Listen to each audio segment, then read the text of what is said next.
if you have your camera on, that's great. Or if you have a reaction, but give me a thumbs up if you have done this, if you've been here before on this like Thanksgiving weekend, and just keep them up. I'm like flipping around. Okay, cool. Cool to see who, like me kind of reading the room to see who's done this before.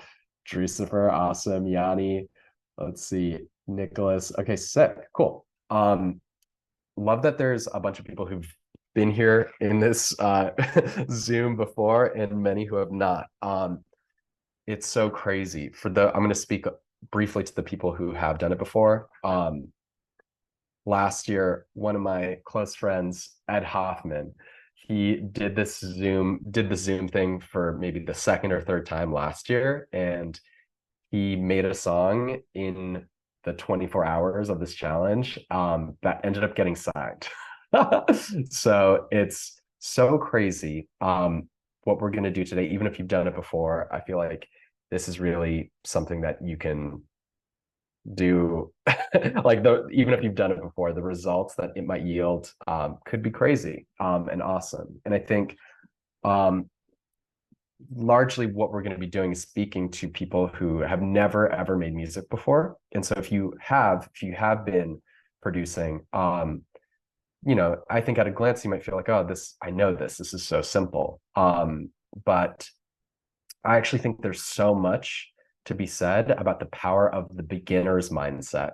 And I often feel like there's something really special about being brand new to music when you don't know all the rules, when you don't know what you're supposed to do. I feel like you can often end up making things that are amazing and crazy and really unique and special. And I think if you have been making music for a long time, I think the goal of trying to reconnect with that feeling of being new, where you don't feel like you're trapped by the do's and don'ts, and you can reconnect with that sort of sense of like wonderment, that sense of like that childish sense of having fun.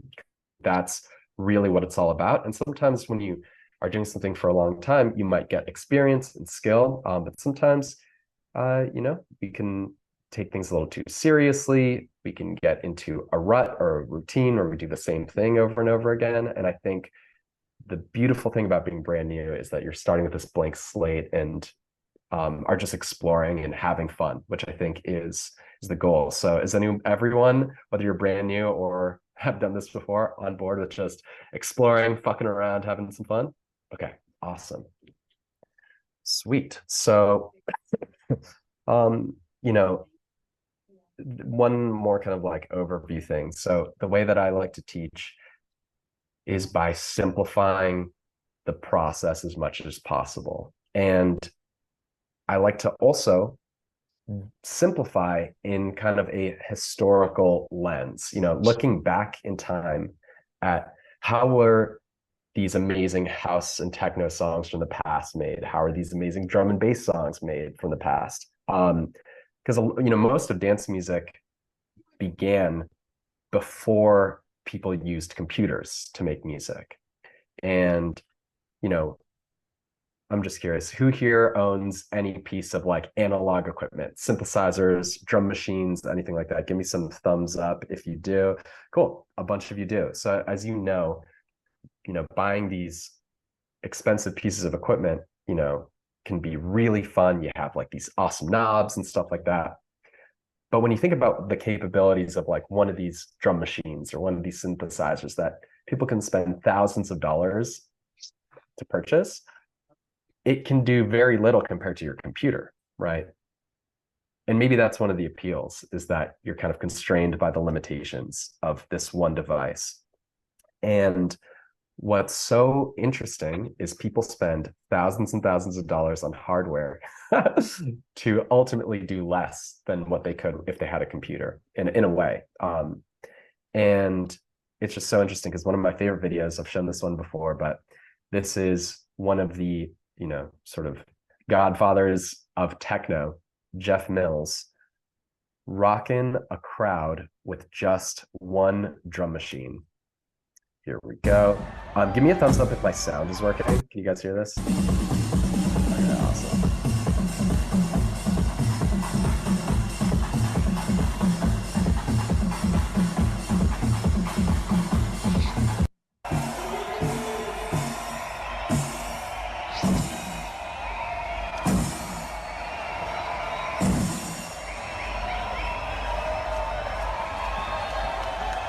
And it's so just so insane. Like this video is 13 minutes long the whole time.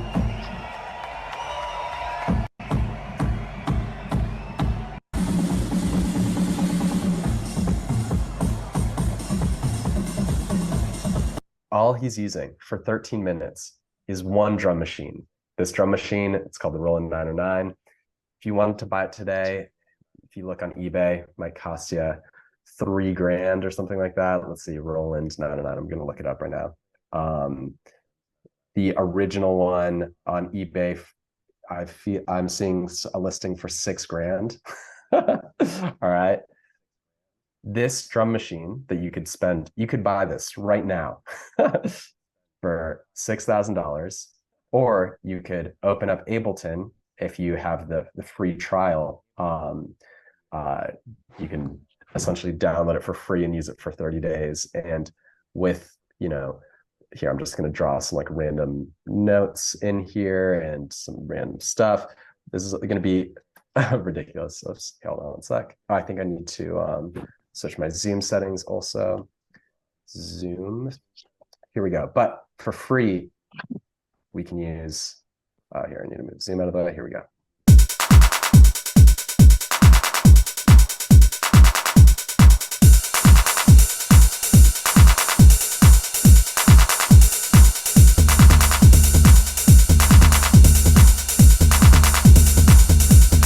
So it's so crazy. Essentially, you could make, like I don't know how many people are in this crowd, thousands of people, dance and freak out just by using these sounds. Now, what Jeff Mills is doing live with the machine, it's actually easier to do that in the computer. And what makes him so incredible is that he can create all these patterns and grooves, bring sounds in and out, and do it all live in real time as people are watching him. But for us on the computer, doing this and taking our time, placing different squares around, we can create music that has the same effect of like making people dance. And it's wild. I posted this video on my Instagram a few days ago, but one of my homies who's in this Zoom, Jonathan, he made a song last year that's been getting played at all these festivals. And this is Coachella. Here, let me unmute.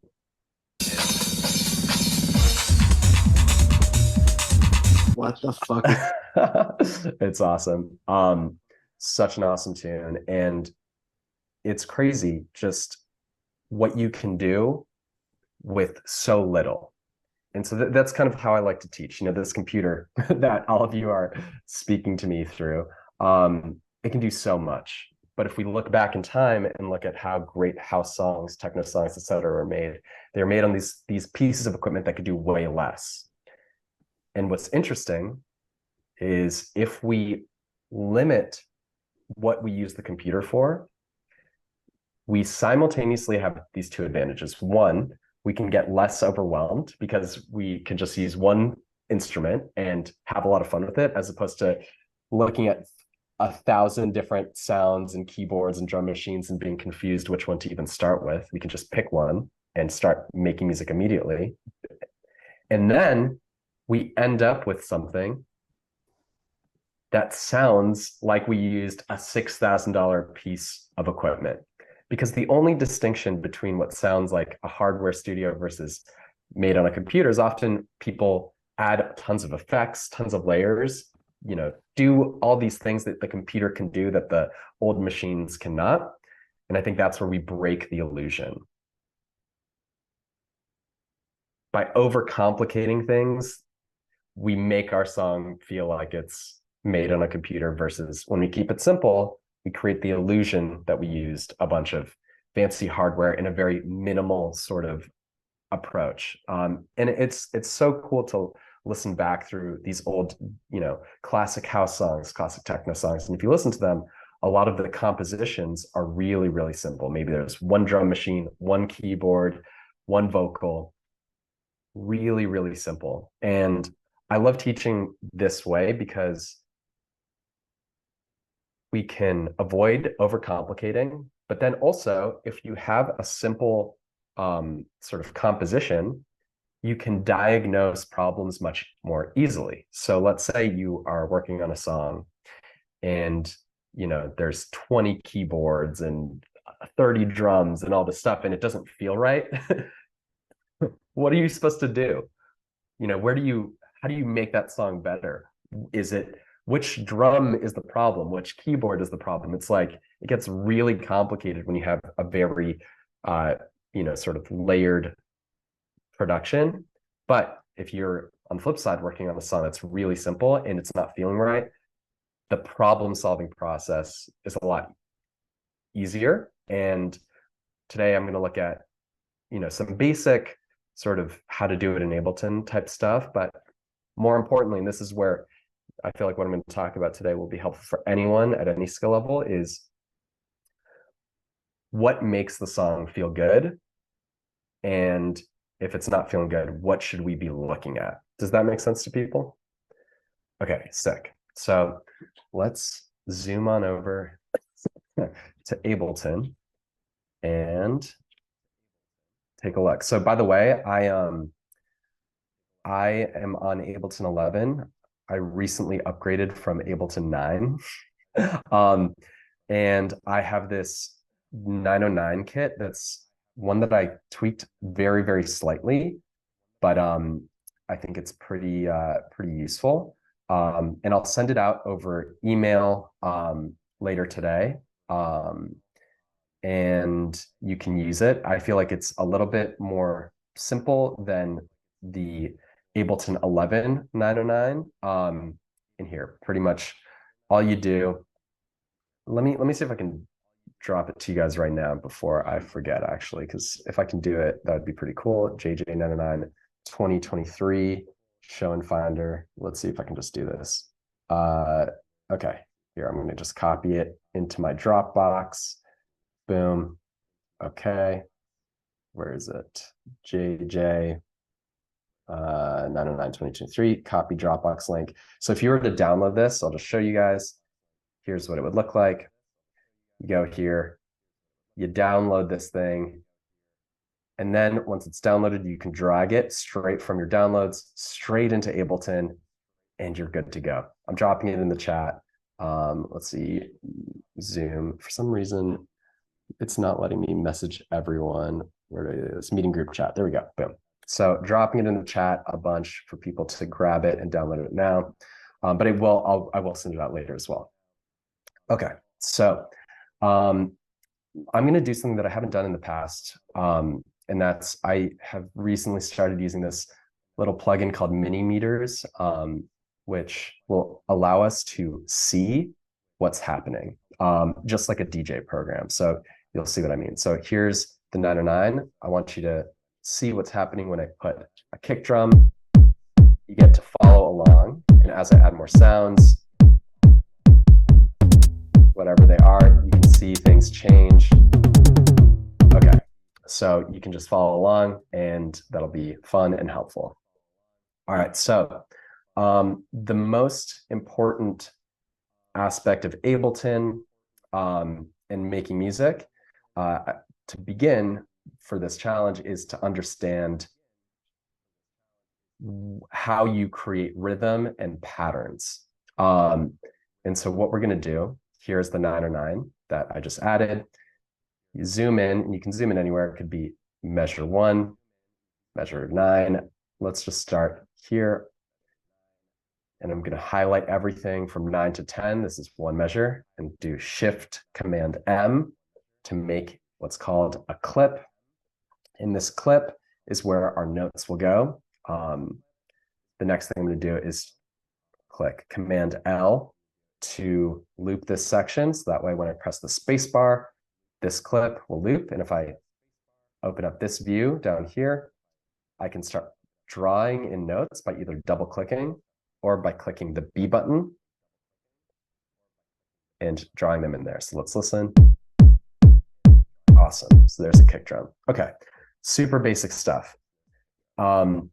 Now, if you right click on this view, you have different views for seeing kind of the grid, and the view that you want to be on is 1/16. So this is super, super important. The way that these classic drum machines worked, if we pull up in the Roland 909, the way that you built all of your patterns for these drum machines is you would have 16 steps. In each of these steps, there would be a button, and you could choose whether to have a note play or not play. And if you look here, this grid, 1, 2, 3, 4, 5, 6, 7, 8, 9, 10, 11, 12, 13, 14, 15, 16, are all of those 16 steps, right? Okay. Now I'm going to give a little bit of, I guess what you could call this music theory, some theory behind how to place these notes in a way that is going to be super satisfying. So when making house music or techno, you want to do something called the 4 to the floor kick pattern.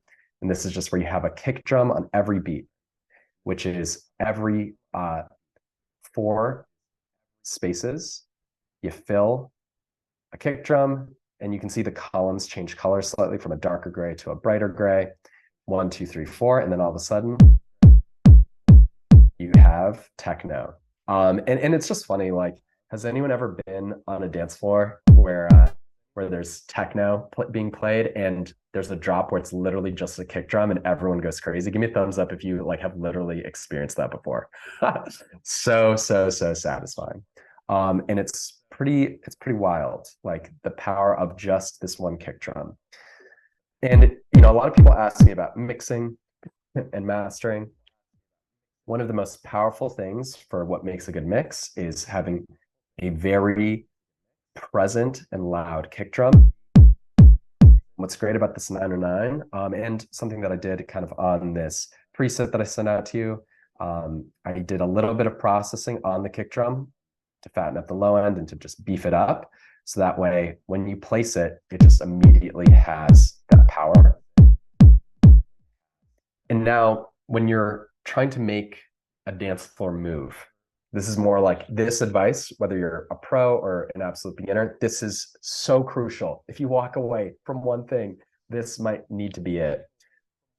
What makes a dance floor move is the combination of a kick that is big and loud, but not super long necessarily, and then using other sounds to fill in that space. So normally people would use a bass line, and what we can use on this 909 kit is the low tom, which sounds like this, to fill in that space between the kicks. So if I just put some random notes like this, I want you to look at how the spaces between those kicks become filled. Keep your eyes like up here. If I take them out, this sounds kind of like an intro, and you see the kicks have all of this space that's just open. But when we fill that space, this sounds like it's time to dance. Does that make sense to people? Give me a thumbs up if you can feel that sort of difference.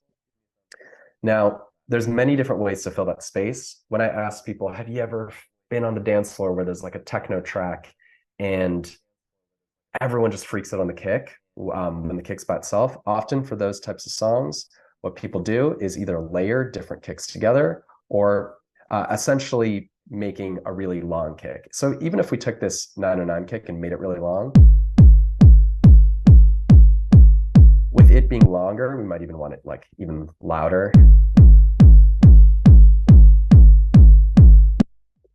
This kick by itself now has a better chance of making people dance because it has that sort of like longer shape versus this is still going to sound more just like an intro.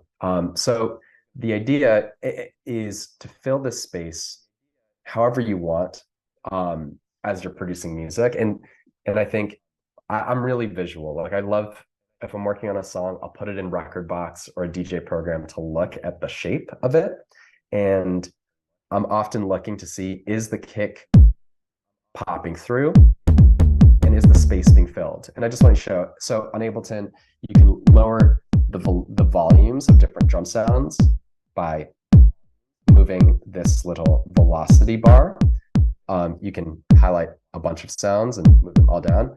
Now, check this out. If I lower the volume of the kick, look at what happens. It's visually, all of a sudden, it's become very difficult to tell which one is the kick, which one is the toms, and the toms are actually a bit louder or, sometimes close to the same volume as the kick. And this, in the club, does not feel satisfying.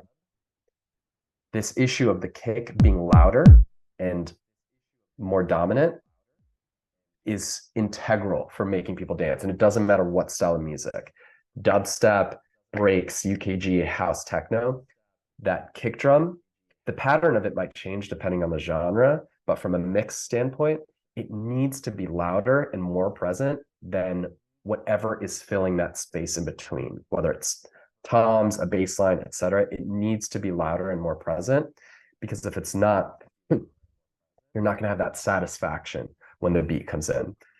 And so one more time, just want to show what happens as I keep your eye up here as I adjust the volume of the kick.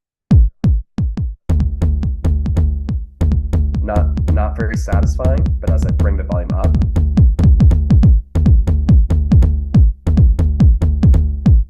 now we have that pulse, the boom, boom, boom, and this 100% can now make someone dance. And it's crazy because so often this is like one of my favorite things about production.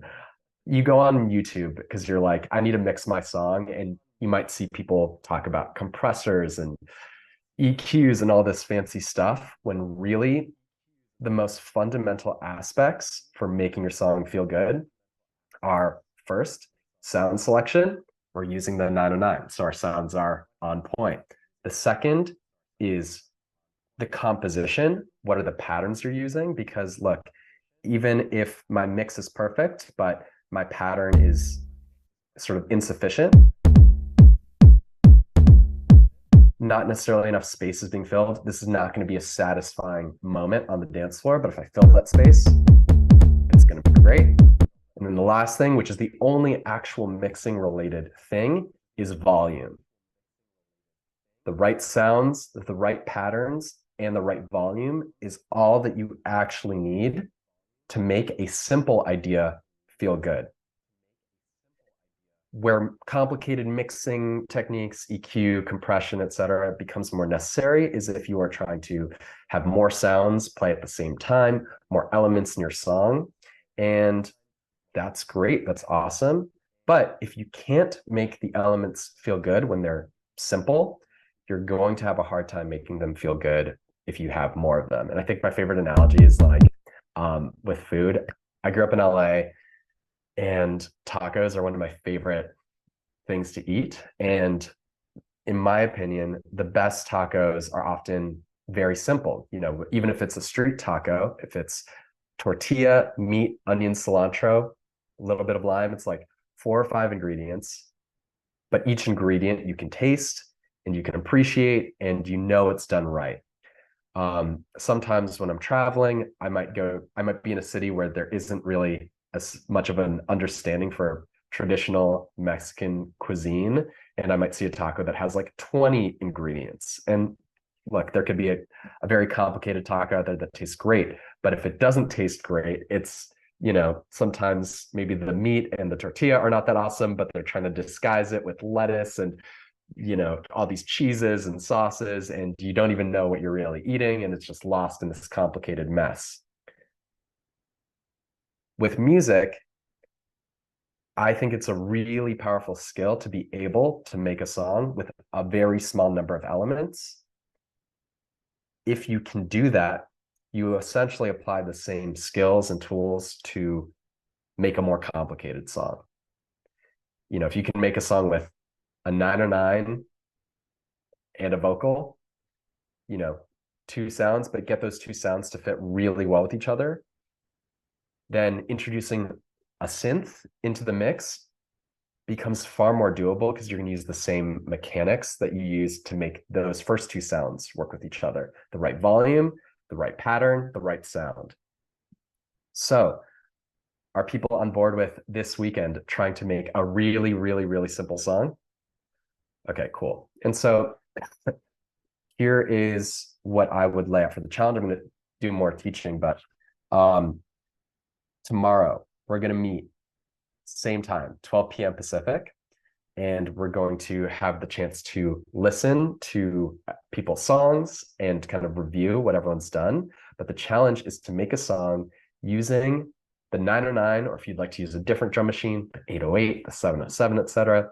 Make a song with just a drum machine and as few elements, as a few other elements as possible. So if you can make a song with just the 909, like Jeff Mills, that's really impressive, honestly. And I feel like that's insanely difficult.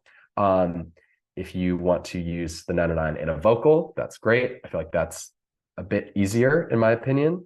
If you want to go crazy, you can, but I would encourage you, push yourself to make the simplest song you can. And this is like what's so cool about this idea is I feel like it kind of levels the playing field, because if you're a more experienced producer and you're like, no, I can't use Serum or all these other presets or sample packs that you might rely on to make your songs, it's a really good challenge and will help you simplify and help you problem solve when things are not feeling right. If you're a beginner, great. You don't have to worry about all that other stuff because it's we're trying to turn your free version of Ableton into a $10,000 hardware studio. That's the aspiration here. Cool. So let's keep on going and talk about what are the basic things that you need to do to make people dance. Because I think so much of dance music is about learning a few very simple sort of rules and then realizing how much space there is to fuck around and break them and experiment within them. So if you're making house or techno, which is largely, I think, the 909 is really well adapted for those styles of music. The most important things you need, it's three things. One is the kick in this pattern. And here, what I'll do, I'll take a screenshot and send this out so that people can just copy it and follow along. The next most important thing is you need a space. You need to fill the spaces with these toms. This low tom holds the most bass, but you can use a combination of the higher toms. It's up to you. But if you only use the higher toms, like, you're not going to fill up that space with stuff that's like as weighty. So you want at least some of the low toms. That's the second element, filling up that space, and it can be really simple. And then the final element is a hi-hat in between every kick drum. So this right here gives us the unts, unts, unts. And it's so important to have this hi-hat in between the kick drums for house and techno. For other styles of music, it is not as important, but for so many songs, one of the problems can be that you're not getting this sort of momentum being built by the hi-hat. And it's crazy because if you have the hi-hat in between the kick drums like this, you could have a song with just one hi-hat and literally no other drums. But if it's missing, you're going to lose that sense of momentum. And it's crazy because even if we add a bunch of other hi-hats and stuff, and make this more like complicated, I'll just add some more sounds real quick, just kind of like randomly and arbitrarily.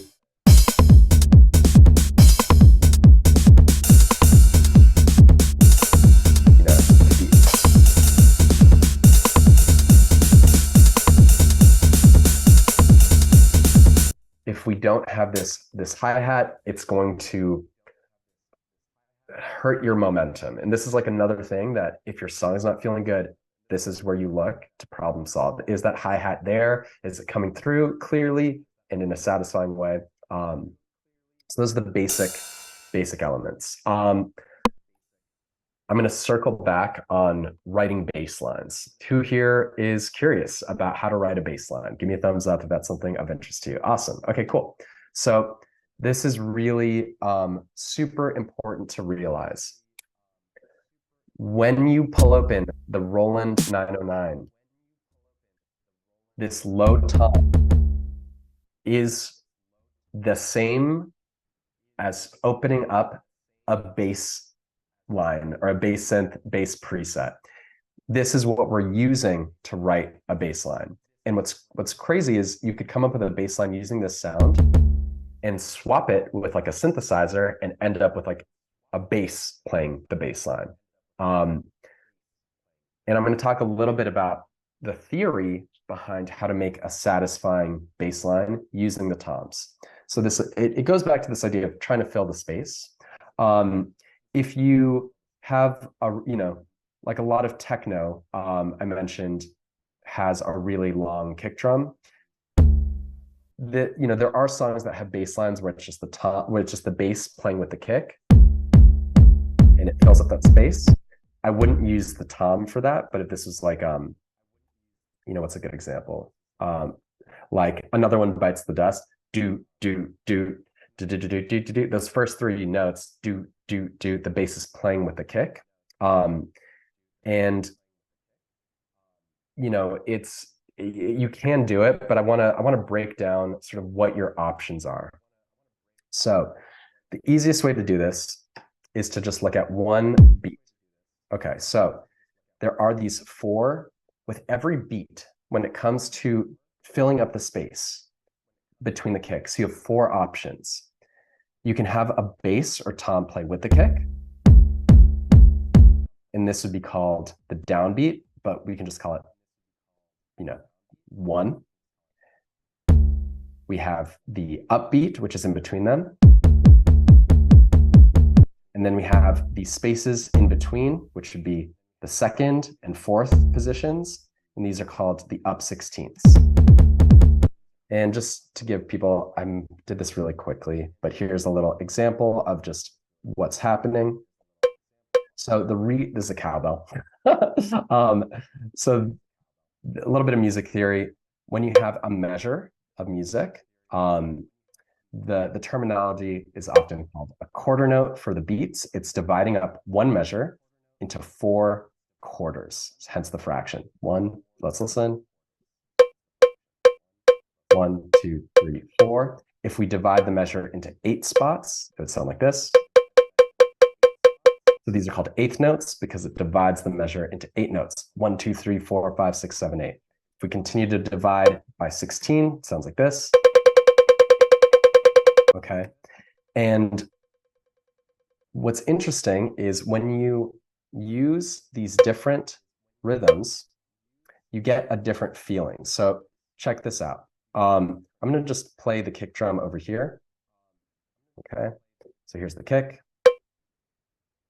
And now I want you to just hear how these different positions feel different. So this one feels very stable.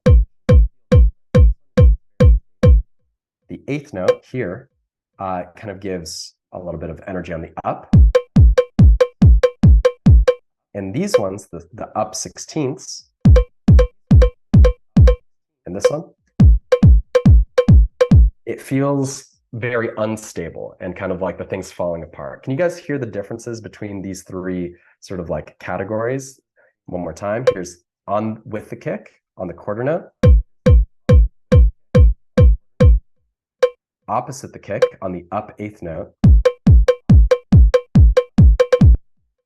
And then the up 16th notes, which are in between. And if you don't remember, it's just every spot on the 16th note, we're just dividing it up into four positions. It's 1, 2, 3, 4, 1, 2, 3, 4, 1, 2, 3, 4. And so if we're writing a bass line, to bring it back here, what's interesting is where we put our toms within these four options for every beat, it will change how the beat feels. So if we put them all on the up eighth notes, this is like a very common rhythm for like trance and like a lot of Italo disco also. We get a very stable feeling. If we have it on the quarter notes, even more stable and not really adding any new rhythm. If we have it on the up 16ths, it's very unstable. But where things get really fun, this is the key to funky tom patterns. Like if you want to be like Jeff Mills, this is the key to doing it. You want a combination between these various options. So let's take it one measure at a time. What if we start with something very kind of like simple? Maybe let's avoid the downbeat because that's not going to add any rhythm, but I'll put it on the up eighth note, which is the third space. Skip, skip, put a note here. Very stable, and this is totally fine to start. Maybe what I can do is contrast this sort of stable feeling with one of the up 16th notes here, which will make it feel funky.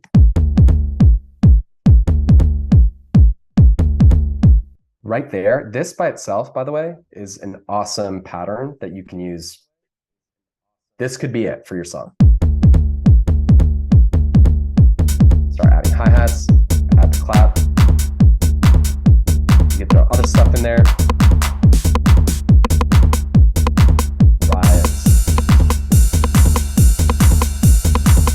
Already, this works because we have this foundation of the space in between the kicks being filled, and we have this funky rhythm where we have the up eighth note here and the up 16th note here, which gives the feeling of this kind of like funky pattern. If we want, and by the way, if anyone's here, just curious, give me a thumbs up if you like techno music. Okay, cool. So the biggest key, awesome. A lot of people here like techno. The biggest key for techno music, if you want to do something more techno-y, is have a shorter loop. And so one of the ways that you do this in Ableton, you can highlight an area in your clip and do Command L. And this loop is now shorter. And then this is the same is true with synths. So like I'll do this in a bit, but for making a techno song with a synth, the shorter the loop length, the more hypnotic it's going to be, and the more it's going to feel like an actual techno song. Let's say we're not necessarily, let's say we want to add some more notes. Let's just keep on going. Let's listen. All right, so there's a lot of open space here, so definitely want to fill it. Maybe, maybe we'll do another funky note here. Well, I guess we did the same position here. Not that we can't. Maybe I'll just go back here. And maybe here I'll do 2 notes on the up 16. So I think this is a good pattern. It's essentially a copy of the first one with an extra note here. By the way, one of the things you can do, you can highlight the notes, do Command D, and I'm just going to add an extra note.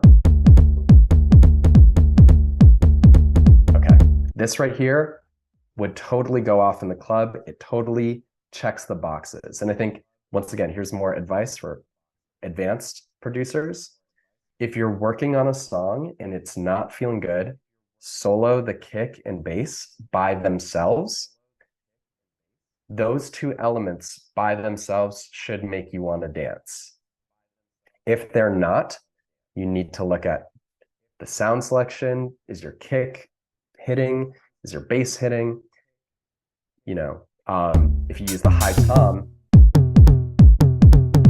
that just might not be low enough and have as much like low frequency to make you want to dance versus this, right pattern, etc.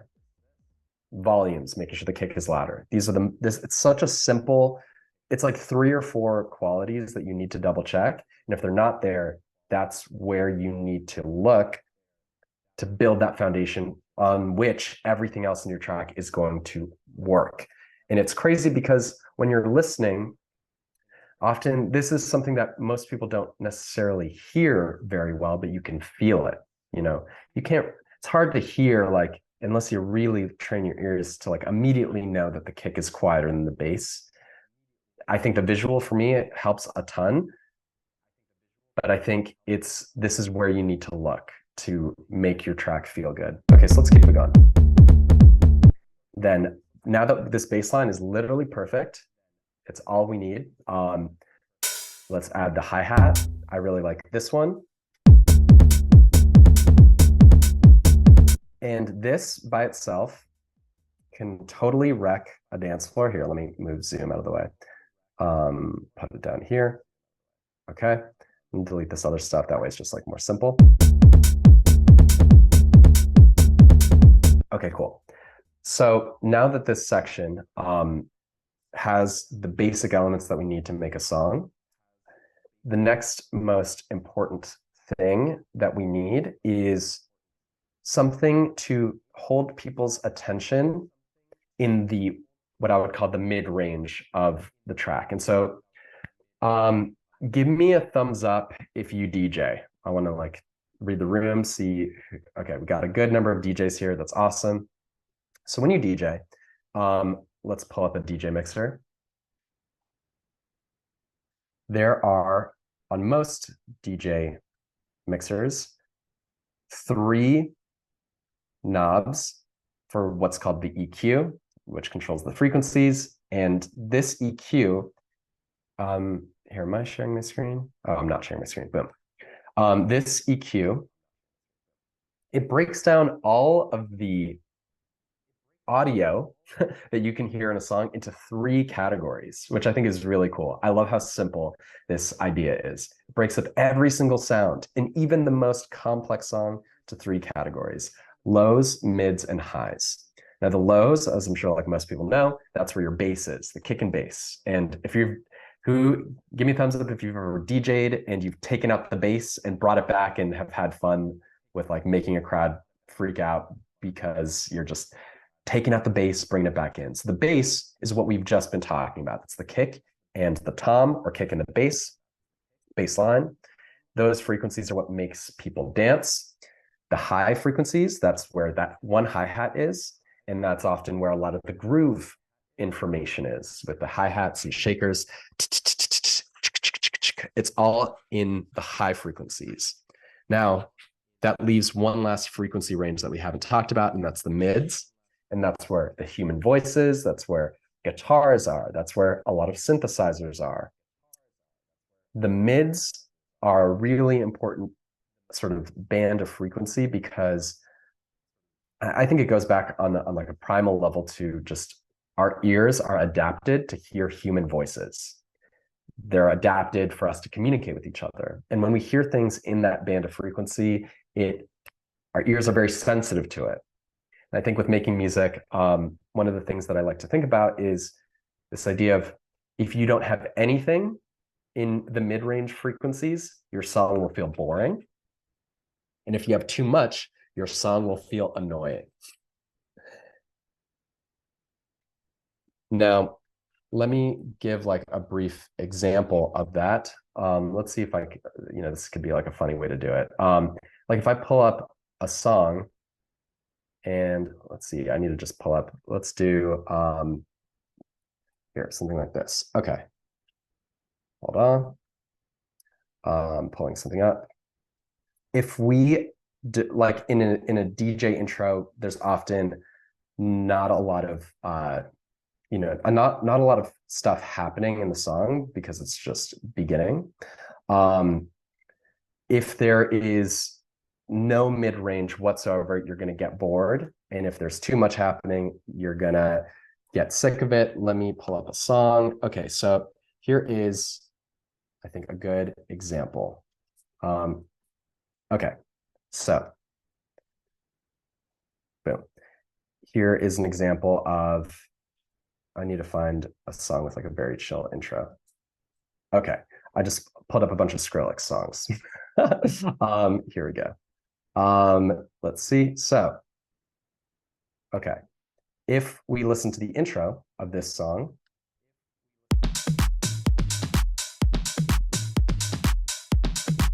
there are some things happening in the mid-range. There's the claps, there's some like toms kind of, but this would get really boring to listen to if I played it for like 5 minutes. On the flip side, if I played this for 5 minutes, you would get really irritated.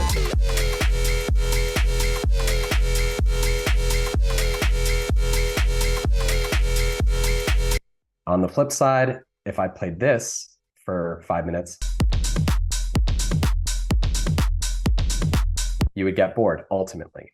And now a lot of people here might be like, what about like minimal techno and stuff like that? It's pretty interesting because a lot of techno songs do have things in the mid-range that are moving and changing, but in a way that's so subtle that you don't often notice them. And that's what makes techno so satisfying, is that the things are there, but they're just not super in your face. So back to Ableton, let me get out of here. How do I do this? There we go.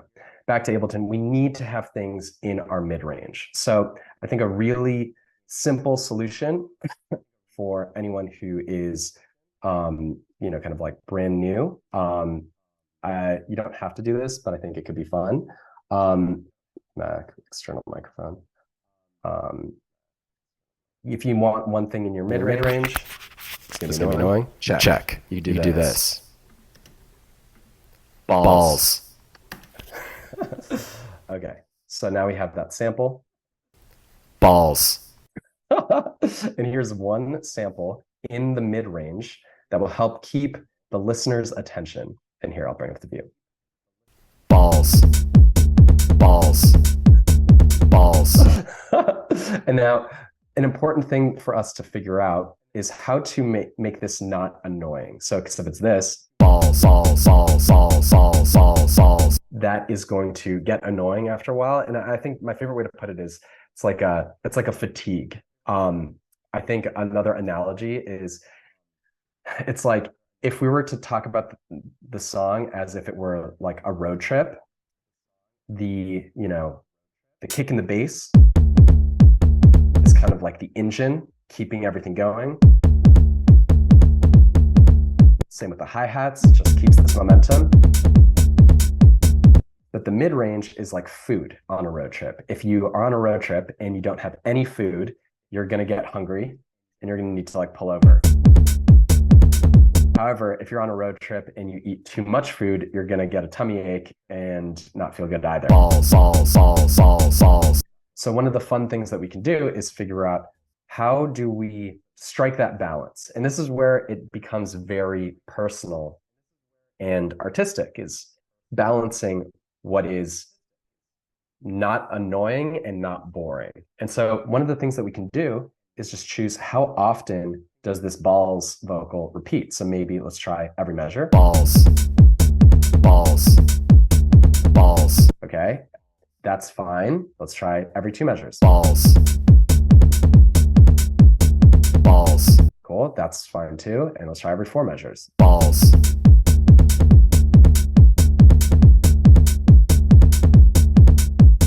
Balls. Okay, cool. So do you guys see right there how even just with this one balls sample, even the way that I change how long it's looped, it does change the way it feels, right? And it's not that any of these options are good or bad. It's just these are what we get to play with. How often does the vocal hit? How infrequently does it play? And what's cool is we can use these different sort of ideas almost in different sections of the song. So for instance, this might be a really nice way to do the intro, is have the vocal play every 4 bars. All right. Balls. Like here, let's just make this an intro to show. So I'm going to copy this around. So copy, paste, and we'll do it every 4 bars. And what I'll do is I'll start with just the kick and the open hi-hat. I'm going to save the toms for a sec. And I'm going to switch this to a smaller hi-hat. Balls. Cool. And then switch to a bigger hi-hat. Balls. Oops, take out the tom still. Balls.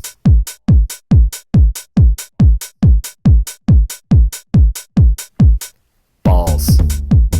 Cool. And then maybe now balls. Have the vocal play balls twice as often. All right. Balls. Balls. Balls. Balls. Awesome. So silly. So there's so much that we can do with the 909 to keep the groove feeling like it's evolving and changing. So I think one rule of thumb when you're making music, by the way, is to decide how to keep the song developing. So a lot of people, they make a loop and they get stuck on the loop. I'm curious, for people who've been making music before, give me a thumbs up if you ever gotten stuck making a loop of a song and you get a cool loop, but you're like, fuck, what do I do? Okay, so that now we're going to speak to this phase of the process, which is, you know, essentially just about structuring out your song and how to get out of the loop phase. So the simplest thing, the simplest way to think about it is there's always a few basic options for what to do. When you have a loop that you like, you need to put it onto your project and move forward. And as you move forward, the best way to move forward is to highlight everything you did and do Command D to copy it. Okay.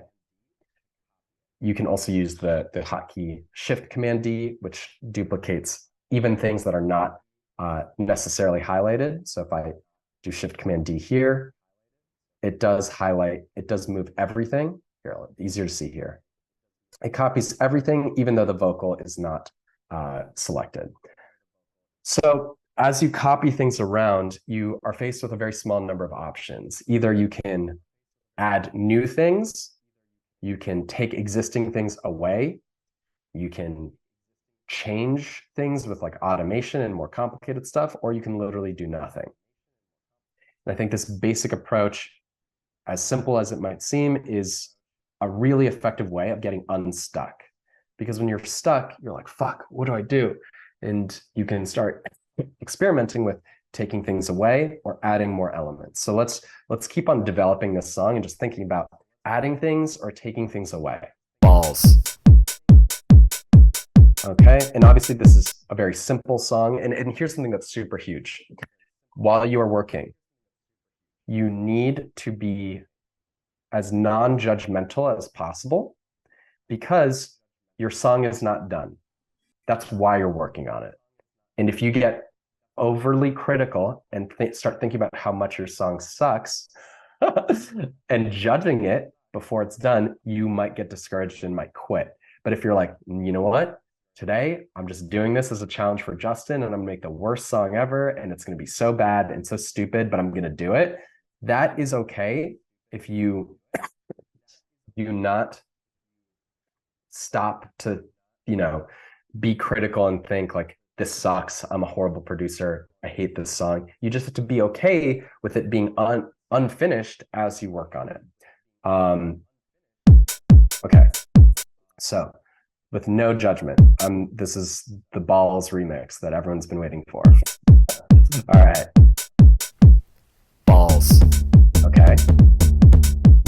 Balls. I feel like this song is so simple, I want more things to change. So maybe I can add some more notes, maybe add another hi-hat here and maybe here. And let's think about the mid-range. So the 909 does have a couple mid-range elements. It has a clap, a snare, and a rim shot. And we can use these sounds to take up space and keep the listener's attention in the mid-range. So look at this. I added a couple rim shots, but I added them, they're here, these three notes. Whoops.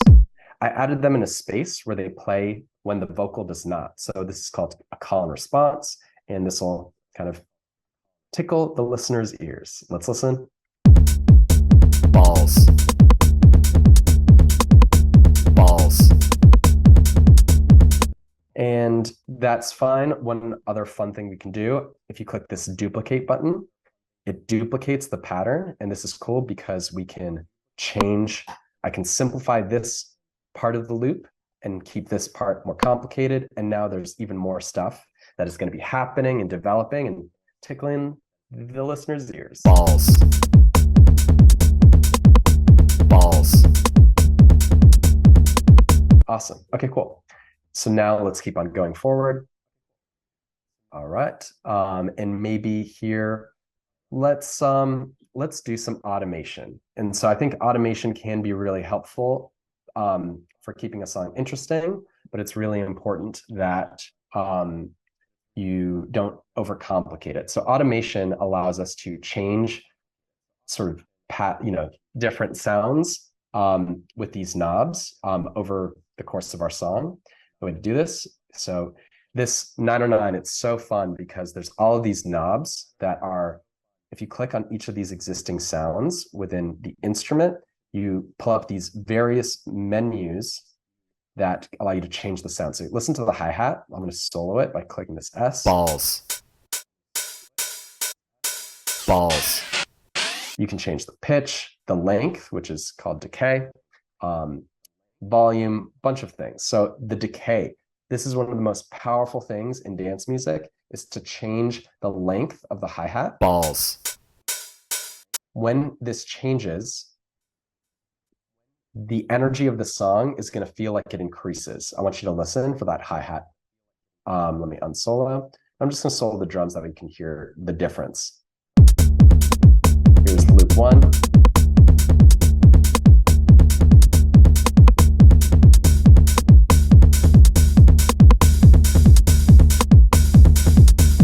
I don't know if you guys can feel that, but that difference right there is one of the biggest things that you can do to keep a song feeling good. And it's, if you look at house songs, techno songs, this feeling of the hi-hat changing length, getting longer or shorter, is one of the most powerful things. And the cool thing is you don't need to use automation. Some of these hi-hats in the drum rack are shorter versus longer. So let's just listen.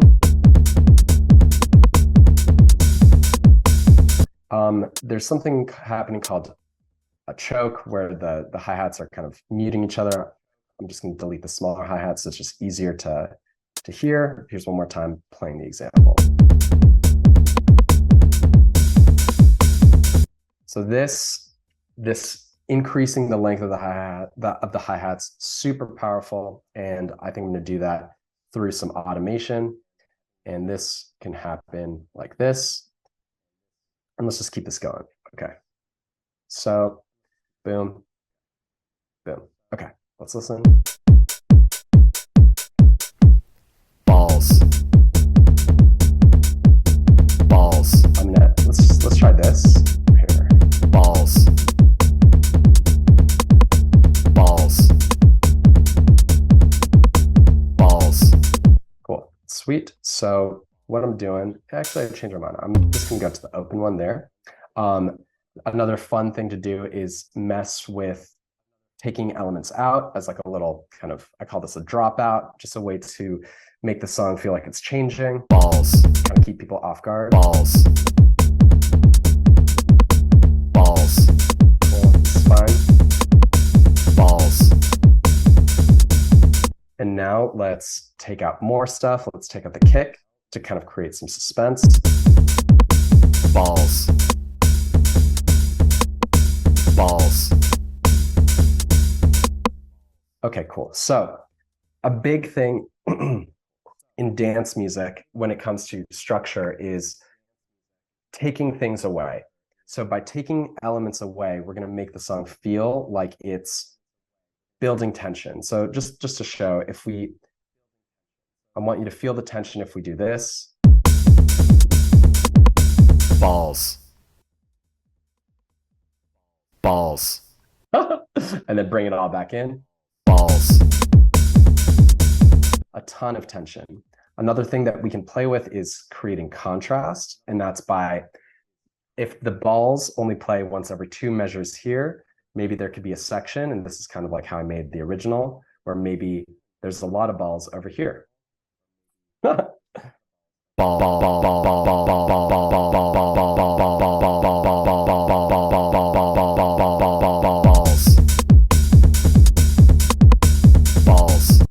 Now, by having this contrast between a lot of balls versus just 1 balls, that makes this moment feel more impactful. And this idea of contrast, it can be applied to anything. So here's another example of it. What if I have a bunch of drums playing here?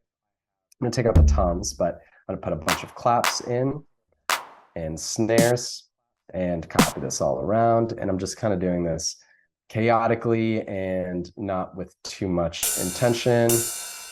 Let's throw some rides in there. Okay, that's probably fine. Okay. And then here we have a section where all of the drums stop except the kick and the toms.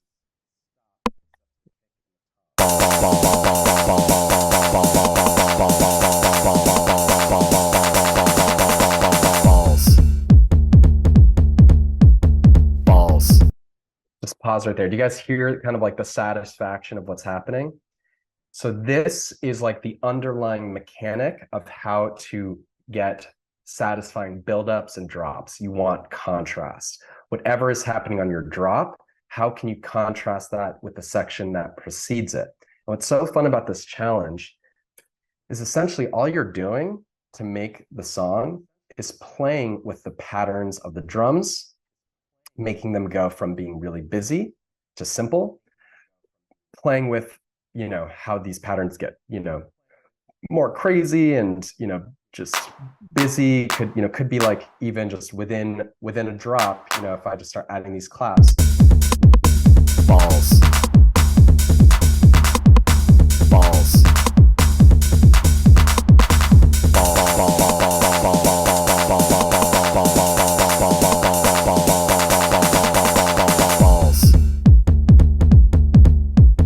Balls. And if you keep on building out your song in this way of just going section by section and thinking, do you want something new to happen? Or do you want something that's happening to go away? You can pretty much build the whole song, but here's what's really fun. Once you have a certain amount of your song going like this, Balls.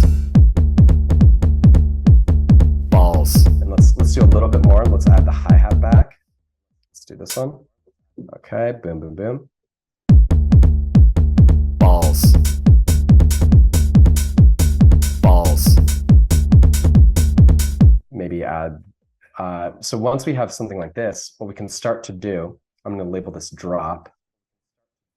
We can now that we have a bunch of song, this is like the next thing that people tend to fuck up when they're producing, is they keep on trying to do new stuff over and over again. But once you've had, you know, let's say a minute of music, the important thing to start doing is to start looking backwards. Balls. So this is really drop one when the kick and toms are both in. This is drop two. And now here's where we're going to like explode this track. So here's drop one. I'm going to shift Command D this entire section. And now we've duplicated a huge chunk of the song. And as we move forward, I'm now going to change things kind of like at my own discretion to keep the illusion that the song is still developing. But essentially, I'm just recycling what I've already done. Let's just listen. Balls. Balls. Balls. Balls. All right, so one thing that I can do, Balls. I'm going to add more balls. I'm going to do it on a new track here. So I just clicked Command D. I'm going to delete this. I'm going to take little slices of the big Balls. the big balls and do some little chops. And I'm going to make sure I have the 16th note grid on. And let's just fill some more spaces. So maybe just one little balls like this. Let's listen. Balls. Ball. Maybe shorter. Balls. Ball. Cool. That's it. Super silly, but I think this will be fine. Balls. Ball. Ball. Balls. Ball. Ball. Maybe I'll do an extra one here, and I'm just copying and pasting. So now it's going to be bop, bop, bop, bop, bop. Here, go back to narrow. Balls. Ball. Ball. Balls. Ball. Ball. Ball. Balls. Ball. Ball. Balls. Ball. Maybe here I'm going to do something different and do a bunch of them. And here's something that I love doing. if you have a bunch of these audio regions, these audio clips, you can highlight them and do Command J to link them all together and do a volume fade by just clicking on one of these bars, and now it'll kind of like ramp up. Balls. Balls. Balls.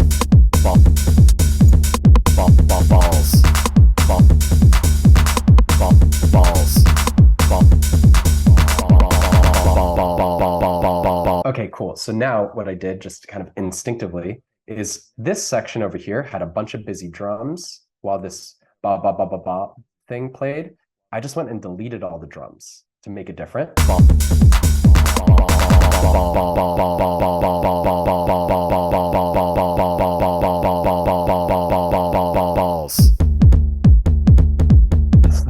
Sweet. And maybe I'll have it end a little earlier. That way this section feels different. And I've had so much balls stuff happening that maybe I could do a section without the balls.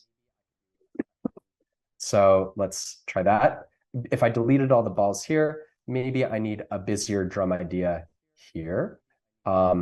This section doesn't have the kick and the tom, so maybe I need to like copy these here, paste here. And this might be too busy. Let me take out the claps and the snares. Could do clap on every beat. I like that. And let's listen to this. Balls.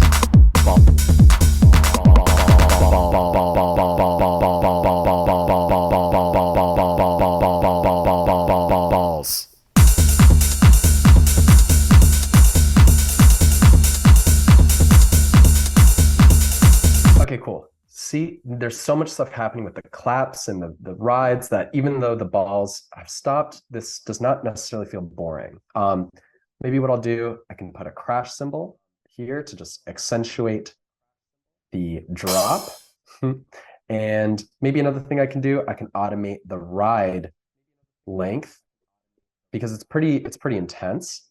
Maybe I can automate it so that way it starts shorter and gets longer. Balls.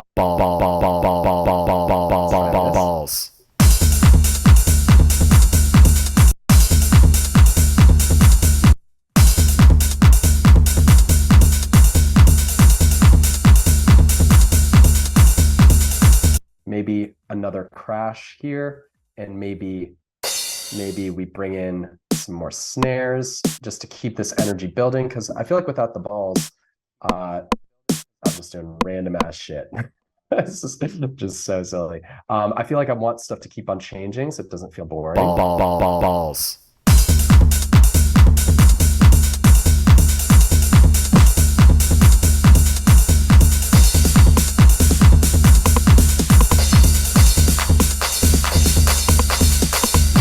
And then, now we've done this, let's look backwards and find a new section, a section in the past that we want to go to. I feel like I kind of want to do more of the busy balls stuff over here. So I'm just going to look backwards and do Shift Command D. I'm going to change this color to pink.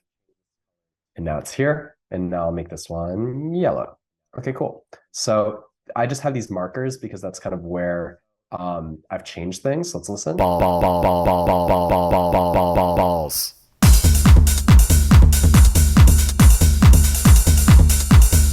Maybe one balls here. Balls.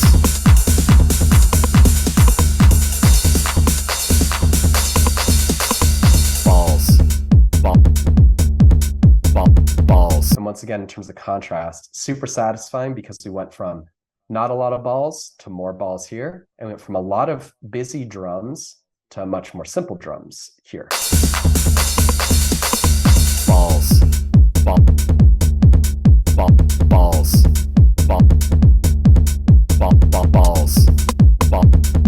Okay. Balls. And, we can think, we can ask ourselves, do we need to do anything different?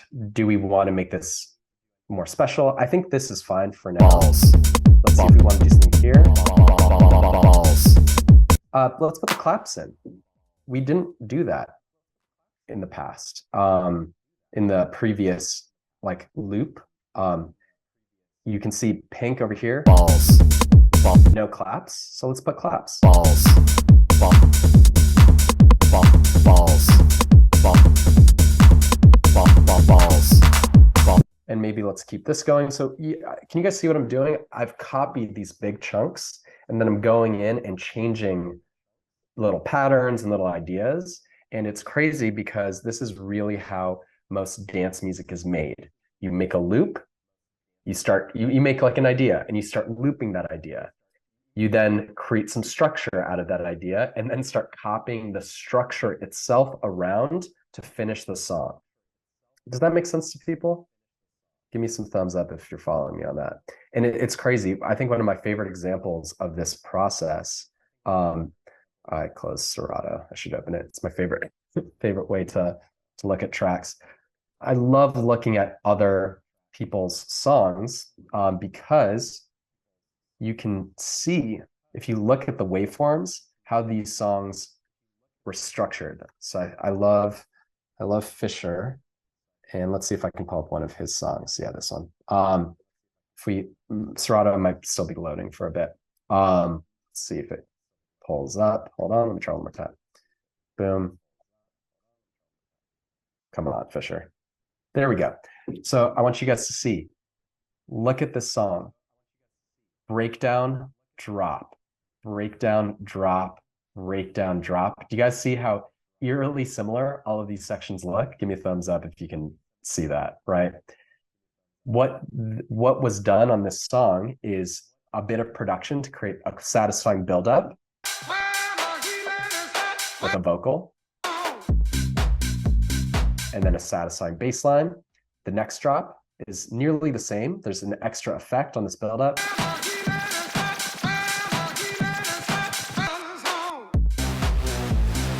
And then the drop has a new synth. If we keep on listening, let's listen to the next buildup.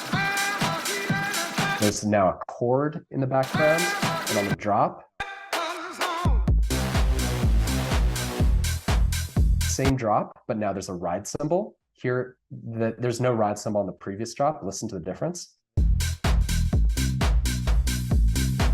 You guys hear how it's copy and paste, add the ride cymbal. This last drop is a bit longer, and there's a snare roll. What's cool is this breakdown is a bit different. It's been stretched out and a snare roll, but the drop is actually identical. Complete copy. And it all styles of music access this technique in different ways. I'm a huge Denim Audio fan.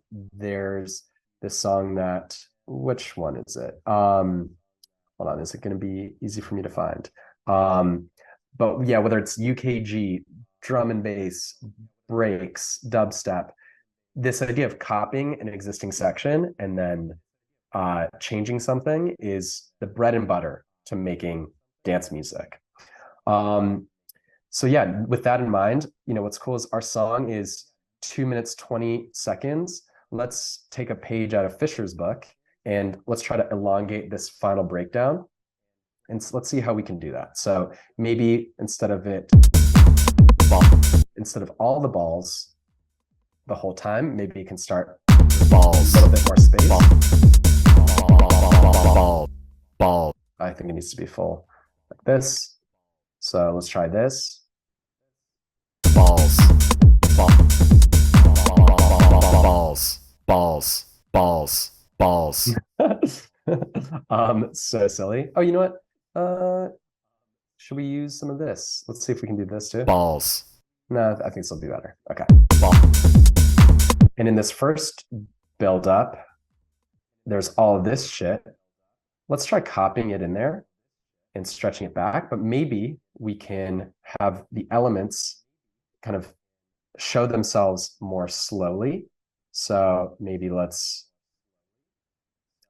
start with just this. What would be a good one to start with? Maybe just the claps. Let's try that. Might be a little balls.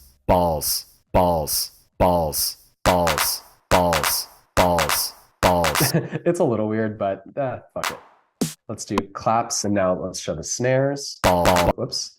Here, let me make sure it's like this. Okay. claps and snares, maybe rims, I'm not sure. Balls, balls, balls, balls, balls. And just to be kind of cheesy, we'll just do it like this. Balls, balls, balls, balls, balls, balls, balls, balls, balls. And maybe I think I like the idea of even more stuff kind of showing up here. Maybe what we do, no rims in the first part, and the rims come in the second part.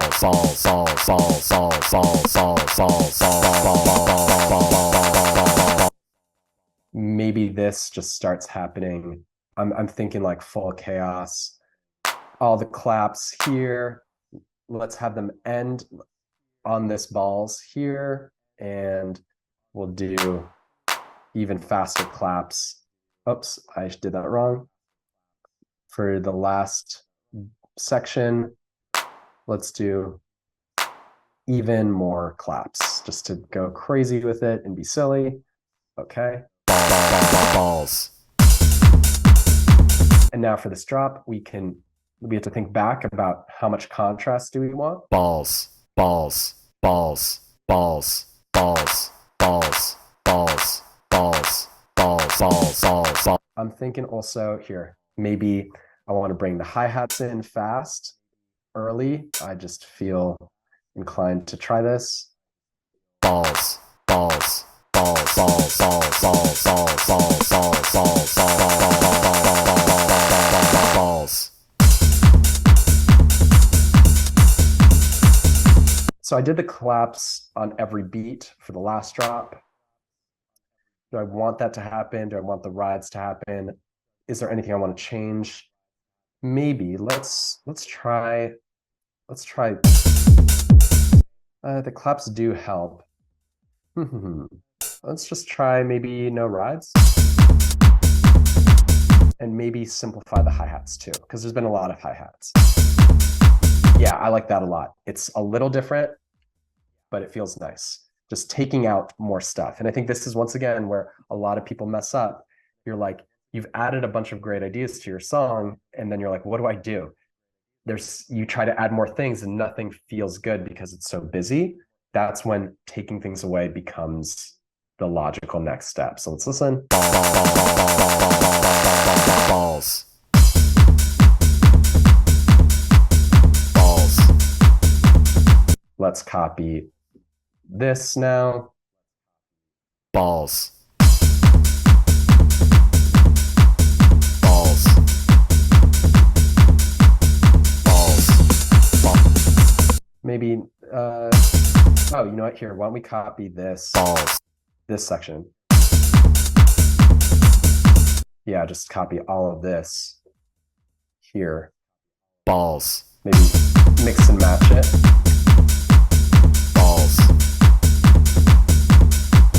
Balls. Balls. No, it's not bad. Okay, cool. We're almost done with the song. Let's go back here. Take this. Balls. And I'm going to just like right now, all of the drums get progressively more busy. I want to do the opposite because this will be kind of like towards an outro where they're going to get progressively more simple. Balls. Balls. Balls. Maybe bring the, I want the hi-hat to be a little bit shorter. Let's do this. And also notice all the automation that I've done has been getting copied around as well, which is something we're not even thinking about, but just helping keep the song feeling interesting. Balls. Balls. Balls. Balls.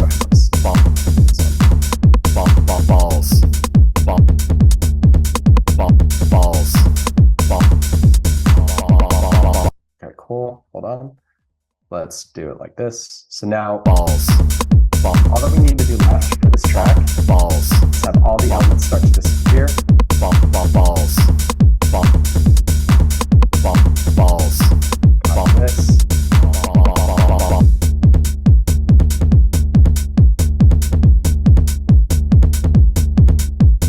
Balls.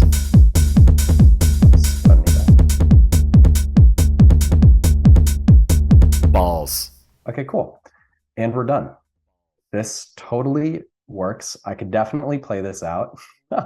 And it is 3 minutes and how long is this? 15 seconds. That sounds like enough of a track for me. Let me master it. I put a limiter on the master. Balls. And Ball. Ball. honestly, I think this is like totally fine. Balls.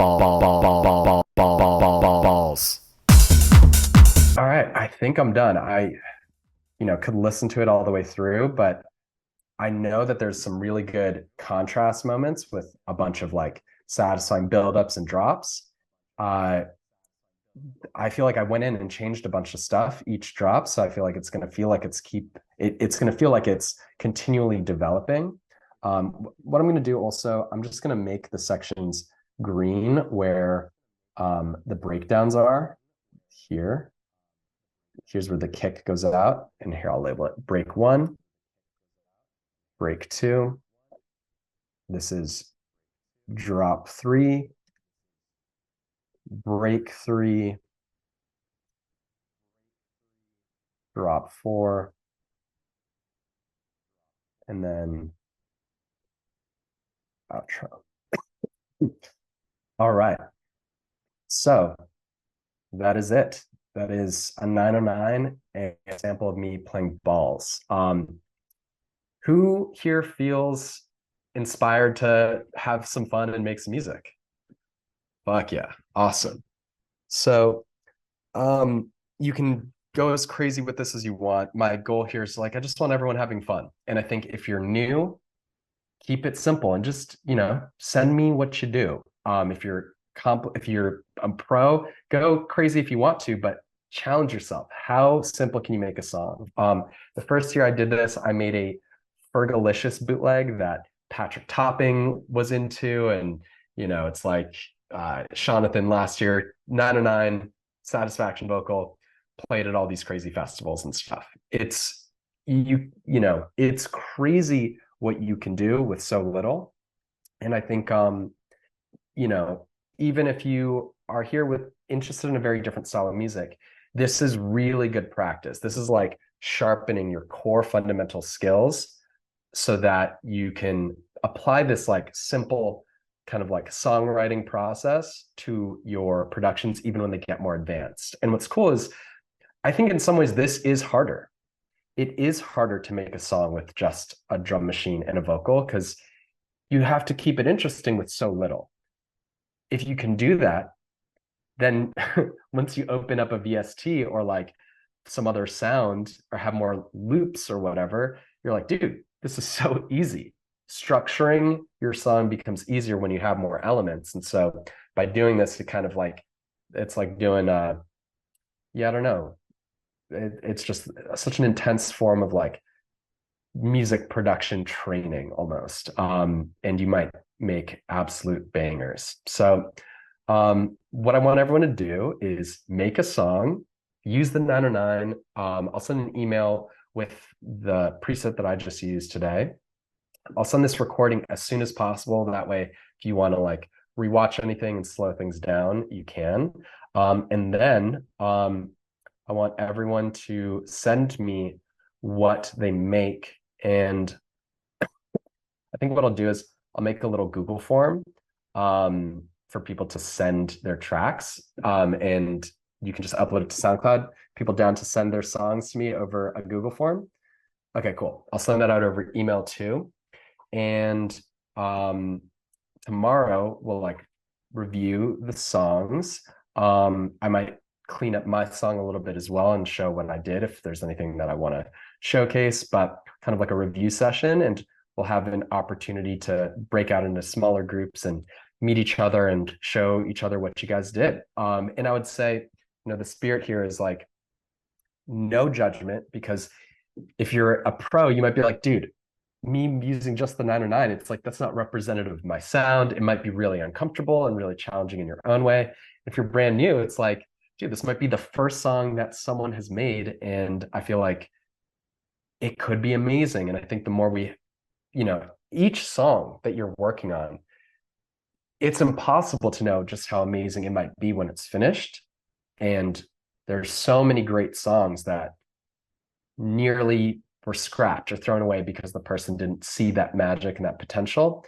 And I think our goal as artists is just to create, finish things. And by finishing songs, that's the ultimate way that we get better. So I'm going to hang on Zoom for a bit longer, and I'm down to just like do open Q&A, talk about anything and everything. But for anyone who wants to leave and start making music, I bid you farewell. And um, yeah, just who's you guys feeling good? Sound cool? Amazing. All right, so yeah, let's hang out, ask me questions. You can ask me anything you want. And I think raising, let's see, why don't we do why don't you comment and oh Camila, hey, good to see you. Yeah, why don't you comment your questions in the chat? That way I can try to like run through them, and I feel like that'll be the most efficient way to get as much coverage as possible. And feel free to just ask me anything. I love getting to hang out, and dude, appreciate all you guys hanging out all afternoon. This is awesome. All right. Taylor, if anyone in the LA, oh, but yeah, by the way, also, definitely use this opportunity to connect with each other. Okay, so any recommendations for beginner tutorials on understanding the layout of Ableton, how to adjust view and whatnot?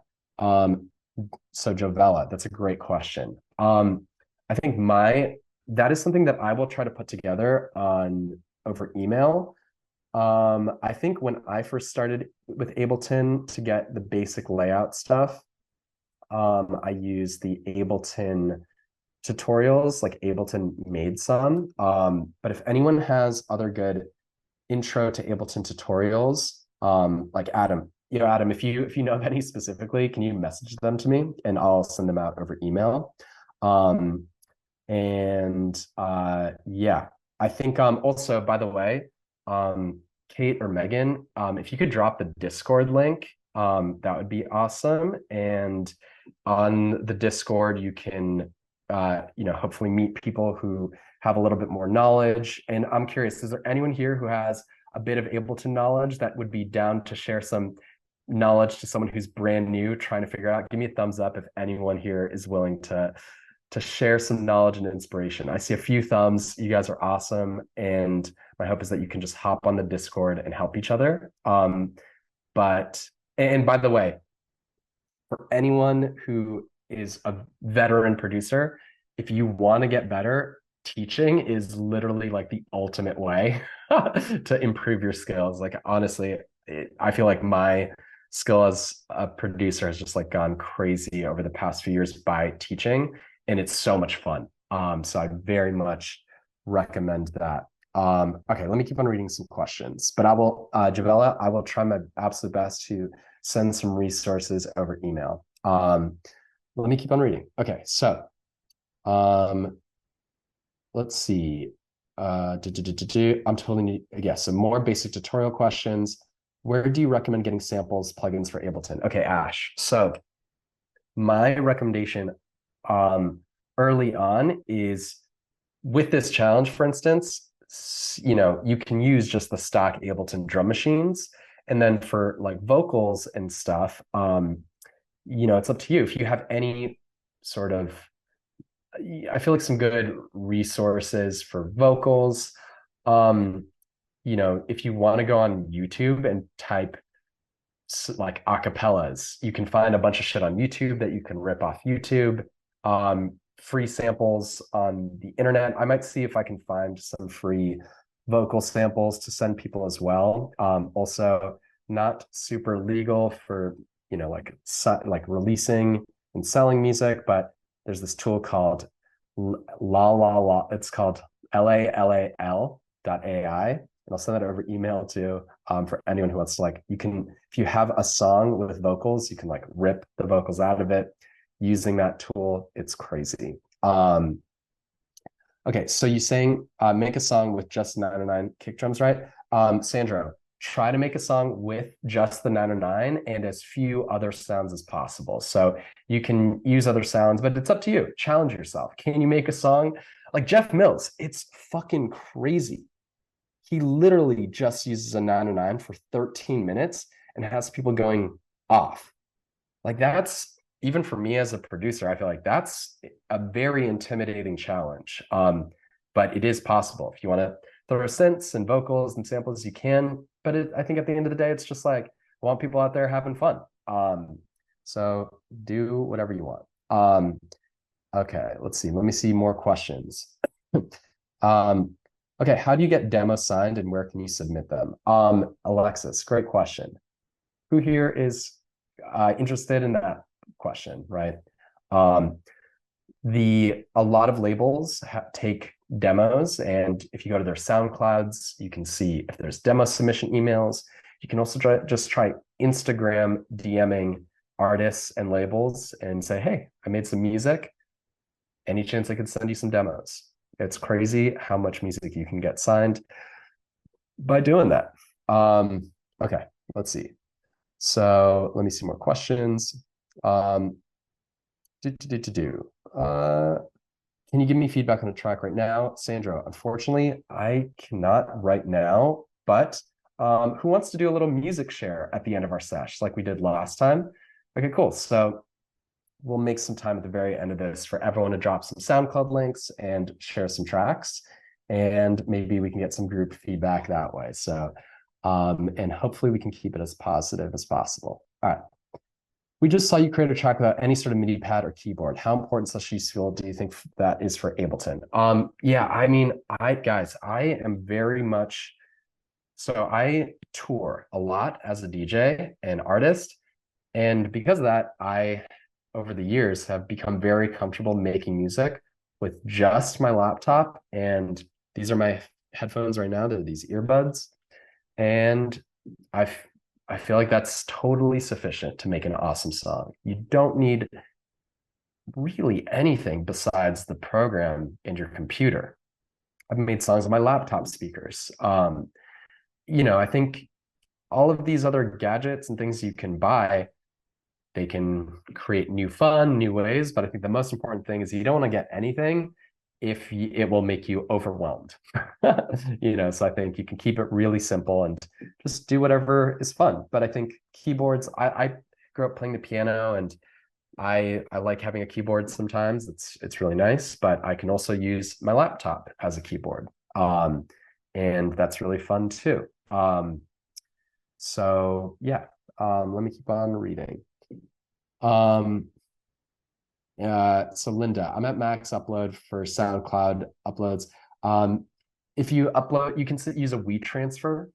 That's free and that should work as well. And I'll put a form, so you just put the WeTransfer link into that form. Okay, so so Amanda asks, is there a way to export anything from the Ableton Live trial? Let me just teach everyone how to export because that's important. And if you do have any beginner questions that are specific, I'm super down to answer them. So obviously, I know for a lot of people, it might be easier to figure out what your questions are once you start working. But to export your song, you need to highlight the entire track, starting here, and then zoom in, click, and shift click to keep the area highlighted. And once that's done, Shift Command R is how you export. And you can also, let's see, I think I actually don't know where it is here. You can also do File, Export Audio, boom, export. Let's see, I'll do it to my desktop. And boom, save. Okay, cool. That is how you do that. Let's see, more questions. Okay. Do. I think, let's see, what's the best way to export render? Okay, more of that. Let me keep on scrolling down because I feel like there's a lot I need to sift through. I like that people are trying to meet each other. This is super awesome. When do you know when you're ready to play a first show? So I feel like this is a DJ question, but I'm super happy to answer it. I feel like you got to learn how to DJ, but I've taught friends how to DJ at their first show, like before anyone arrives. And you can kind of learn how to DJ enough to like play music the night you DJ. It might be best to build some confidence like at a house party with just a few of your friends so that no one so that there's no real pressure. But DJing is so easy and so fun, and you just need to find equipment. And if you have a friend who does, you can ask to go over to their place, DJ together, and yeah, be ready really fast. Yeah, it's so easy. And making music, what we're doing here, I think is way, way harder. If you can do this, DJing is a breeze. Um, okay, so I think honestly, guys, I'm struggling a little bit to find all the questions. I mean, is there anything that inspired how to approach production in your track? Wait for the drop. The drop is the real. Miriam, thank you for asking. It's so funny. So I teach music classes, and in my classes, one of the things that I'll sometimes do is create a challenge where I'll say, whoever makes the most songs, I'll make a collab with you. And uh, this is now a few years ago, but I had a student, his name is Wes, who made the most songs. And I was like, all right, dude, let's collab. And it's funny because Wes is really into kind of like high speed, aggressive techno at the time. And so we were making this stuff with like rave sounds. And when we were collabing, I was just like, what if we went to a dubstep drop? And he was like, sure. And we are just kind of fucking around, and I thought it'd be funny. And that's how that came about, almost kind of like a joke, and me just having fun with this homie messing around. And then it's crazy because it got signed to this very hip European label called Lobster Theremin that's shut down, but it was like the most niche underground kind of thing. And then a year after that, John Summit started playing it, and it's just crazy. Super fun. And I think it's just like the power of collaborating. Like I never made a dubstep song myself. And I had, it was like it's just so crazy. Like what can happen when you just meet up with a homie and make a song for fun with no expectations. Like crazy, unpredictable shit can happen. Okay. Um, let's see. How about this? Let's switch gears and do a couple questions with like electronic, like raise your hand electronically. If you click down below, there's the reactions thing, and you can raise your hand like this. Let's see. Jordan, what's up, dude? How you doing? What's up, big dog? Can you hear me? Yeah, what's up? All right, bet. Just something I wanted to kind of tack on to the keep it simple and helping like beginners get from point A to point B.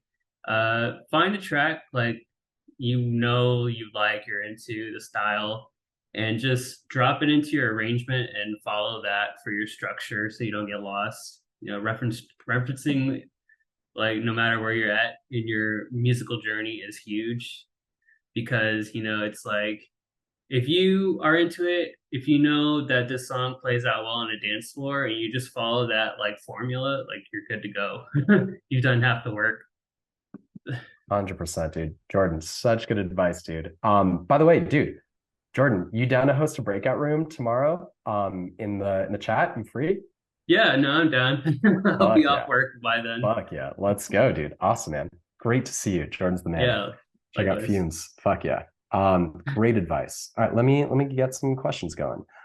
Ricky, are you there? Hi guys, can you hear me? Yeah, what's up, dude? Hi, well, I just have a question regarding like how to swing the groove, because I think that's something very important and at the same way like really like mysterious to like fuck it up, I Yeah, guess, in a way. totally. Is there like a way that you approach it in or 100%.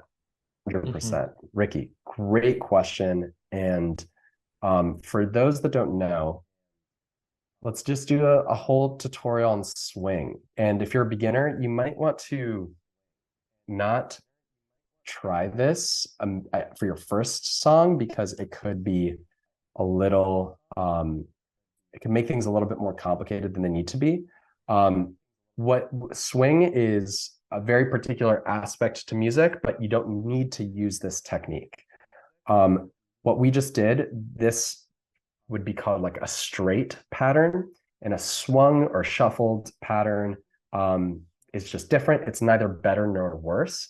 Depending on what style of music, you might want to use swing, but other styles of music don't use swing. So let me just show what swing sounds like. Here is let me just make a new pattern really quickly. I'm going to put a kick in just so that we can hear what's happening. And I'm going to add some hi-hats. Let's do these things. Okay, so this is what a straight groove sounds like. And here I can just do it like this, actually. Okay, so that's what a straight pattern looks like and sounds like. Here is what happens when we have swing. We take the up 16ths, which are the second and fourth notes in every beat, and have them play late. Now, it's up to you how late you want the notes to be, but this is the underlying mechanic behind swing. So if we do this, now duplicate it, this right here might not really sound like that musical, but if I change some of these notes around really quickly, this is going to start sounding like UKG or old school house. And you can simplify things even more to get things to feel more musical.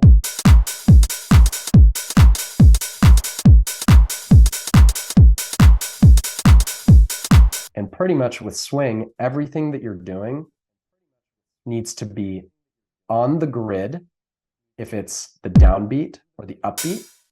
Everything needs to be late if it's the up 16ths, the second or fourth notes. So all of that discussion early on about the distinction between downbeats, upbeats, the up 16ths, really, really important for swing.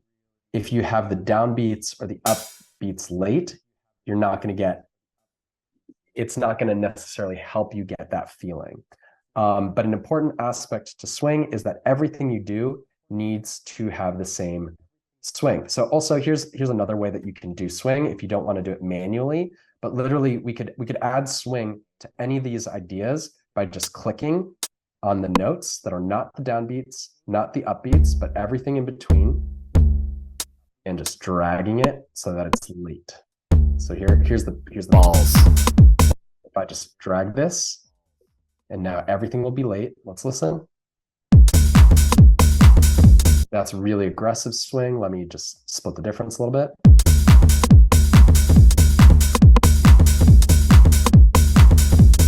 Okay, cool. Versus this. The swing definitely can add like a very energetic feeling, but a lot of great songs do not use any swing whatsoever. So it's not something you need to use. It is just a tool in the toolbox. For anyone who wants to do swing in a more kind of technical way, this can sometimes be easier. In Ableton, if you go to type in Logic Swing, which one is it? 66. It is this one. You can add what are called grooves to any MIDI track by just clicking and dragging it into the MIDI. And once you can either do it like that, or you can drag it into what's called the groove pool over here. And all you do whenever you click on a MIDI pattern, groove, and then click swing Logic 16ths.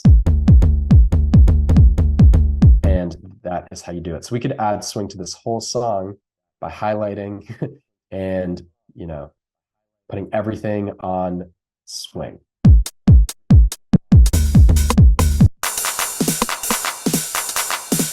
Super cool, super satisfying. Balls. Cool, but not necessary. It's not something you need to do. So, Ricky, did that answer the question? Yes, thank you. I like the manual way. I think Yeah. it's Me Thanks. too.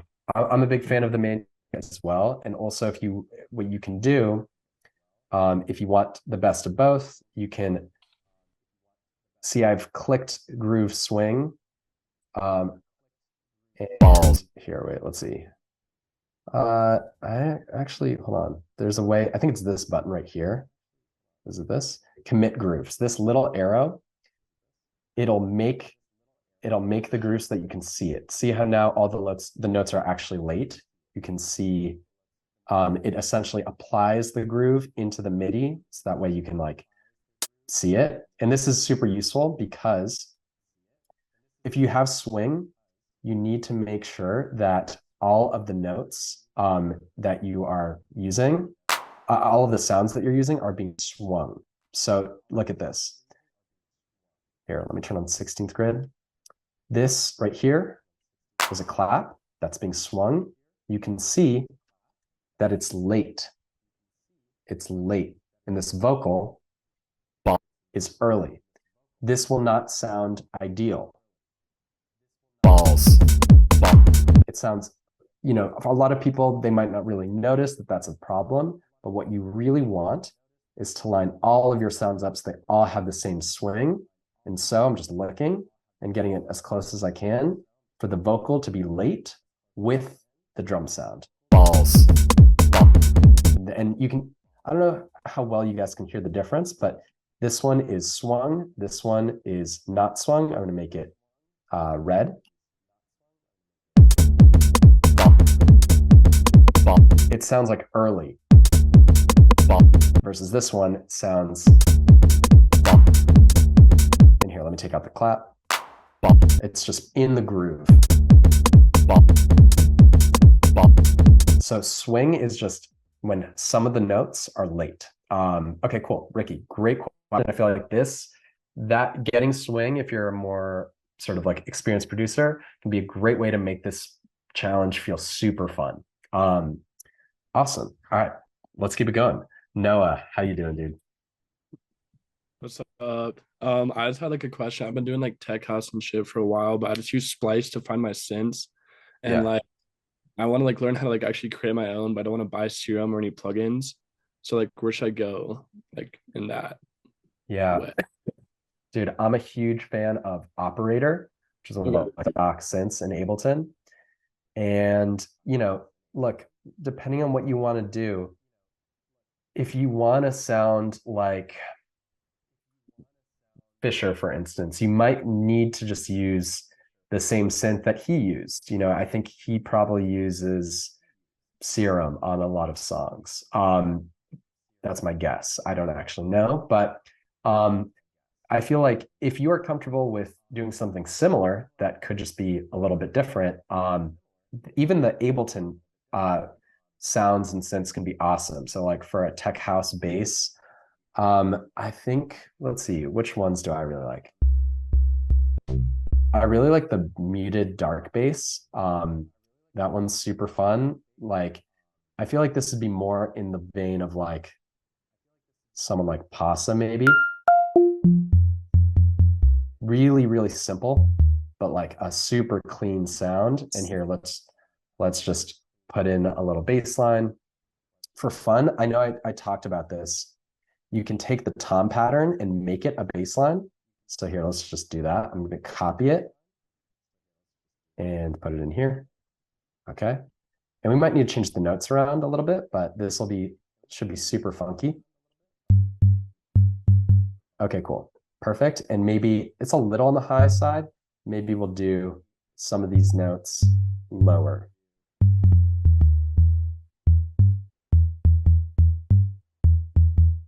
Okay, cool. And now this with everything else should be, let's also do I'm down to just have the groove be like this. Groove, okay.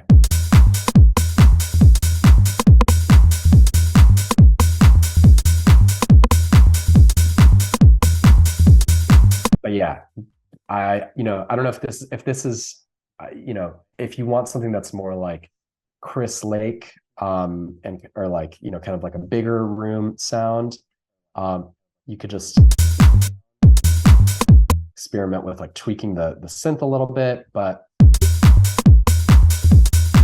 I think one of my favorites, I'll show one last thing, an Operator. if you go to saw, it doesn't really matter which one you do, square. I love bringing the filter down and the envelope up.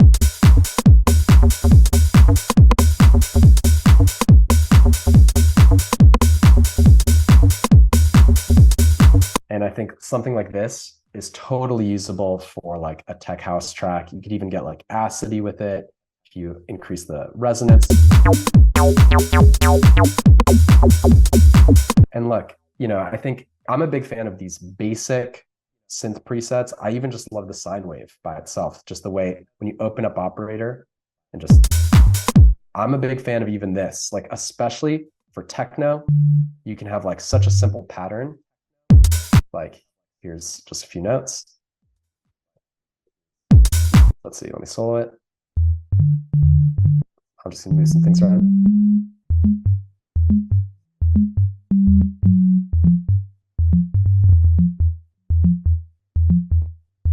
And we could just build a whole techno song with just like one little sine wave. Let's see.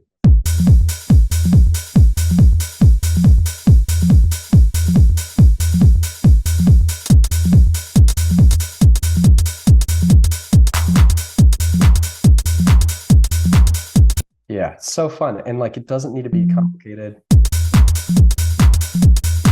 like that pattern a little bit more, but yeah, like real quick, to me, this has very much like that analog sort of hardware feel. And it's just about getting the right ideas, the right patterns to have fun. So, I hope that shows like, go through the presets on Ableton, open up one of like the basic, operators or analog plugins, do a tutorial, but you don't, I think there's so much great music that can be made reactively, like based on what the tools that are in front of you, how can you use them in your own way? I feel like that's how a lot of great house music was made. Someone had a drum machine.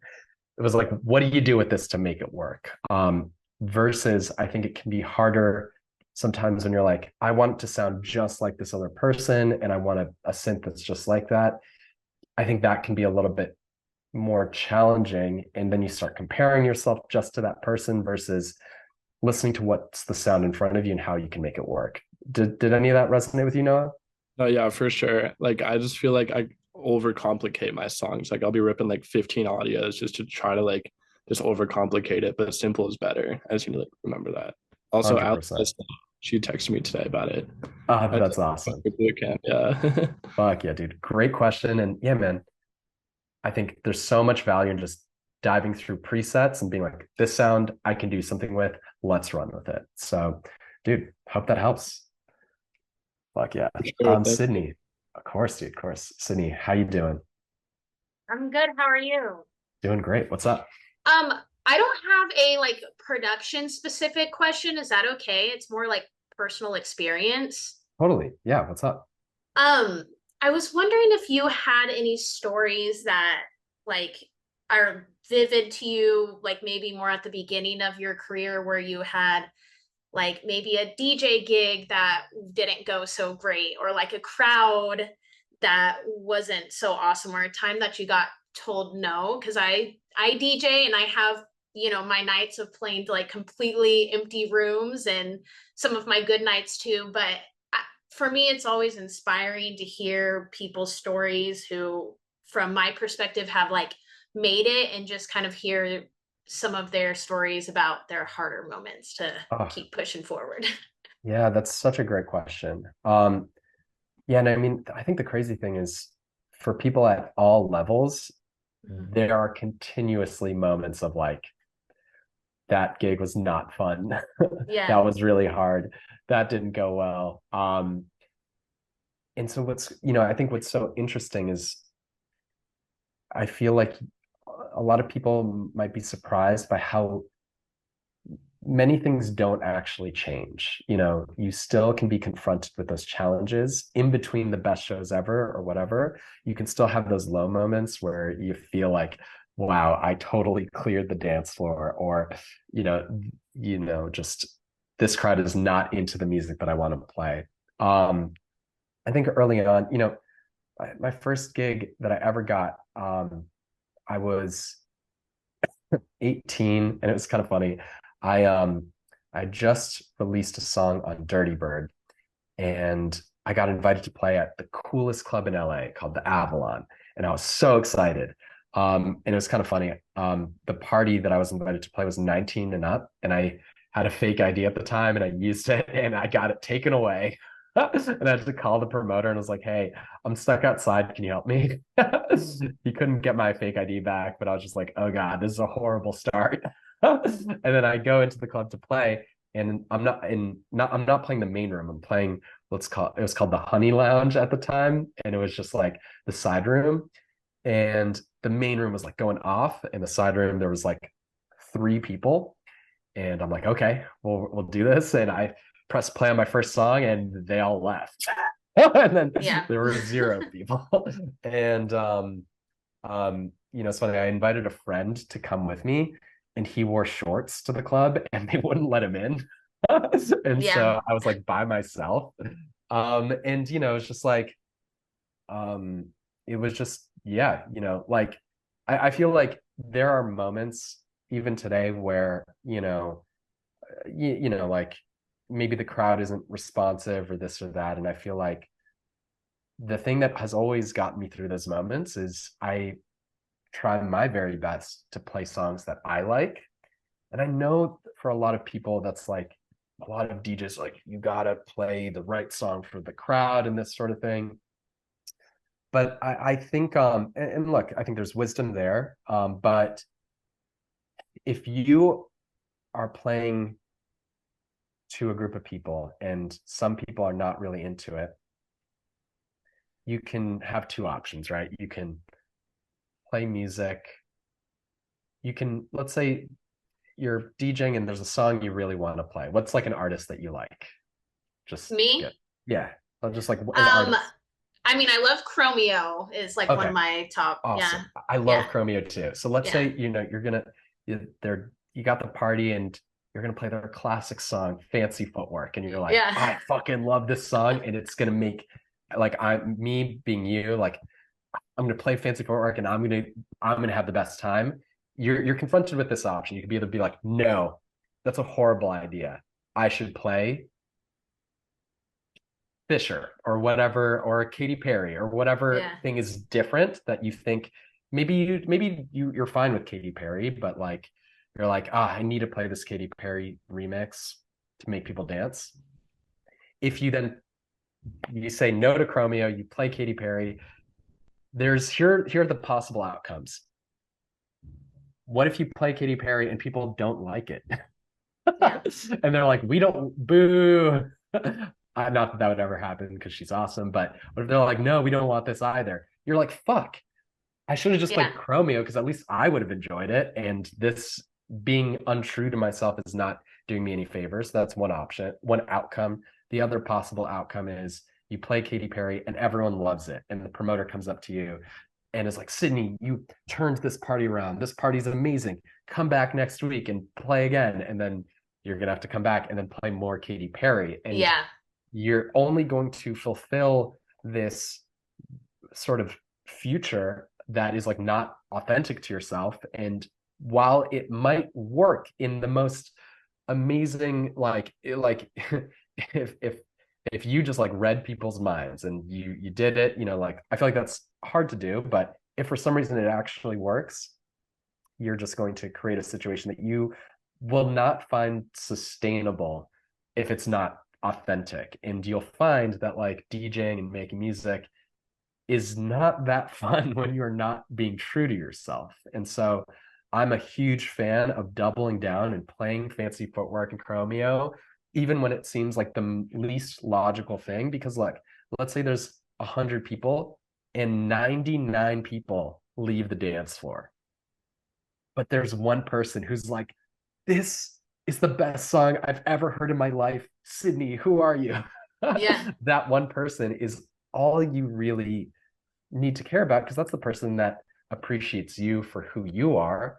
And you can rest assured, like, the next time you're in town or playing, hopefully that person comes back and brings a few friends who also appreciate Chromeo. And by doubling down on what's authentic to yourself, it's like you build it and they will come. You will ultimately like build something that is true to you, and people are there because they love you and what you are about, and they're not there for what you think you are supposed to be there for, or anything like inauthentic like that. So I think that's my advice for how to push through those difficult moments. And I think also it's like, dude, when you are having fun, whether it's making music or DJing and being really true to yourself, it's way more fun. And when you're having way more fun, people can be very sort of drawn to that energy. They'll see like an artist on stage, she's like just in the zone, having a blast, and be like, damn, this is awesome. And I think you get this, and sometimes it can take some figuring out. Like you might play Chromeo and maybe it's like you didn't find you played fancy footwork, but then you weren't sure what to play next. Sometimes there's like a issue of, if you're staying true to yourself, needing to like figure it out and kind of explore it. But just because you play it and it doesn't go over well doesn't mean you should stop. So you just need to keep on doubling down on what is fun, what is authentic. Because I feel like if you are doing what's fun and what's true to you, then none of this matters. And if you don't do what's true to you, then there's really no point. Did any of that resonate with you? Totally. Yeah. Thank you. I appreciate it. It's always nice to hear people's perspectives from people that we respect. So thanks. Of course. And one last thing that I'll add, I think maybe back in 2019, 4 or 5 years ago, I started getting more courageous with like DJing songs that were like different genres and BPMs. And I remember doing this show in Boston where I played like Who Let the Dogs Out into like 140 BPM techno. And for months and even a few years, I would get angry people who were like, that show sucked.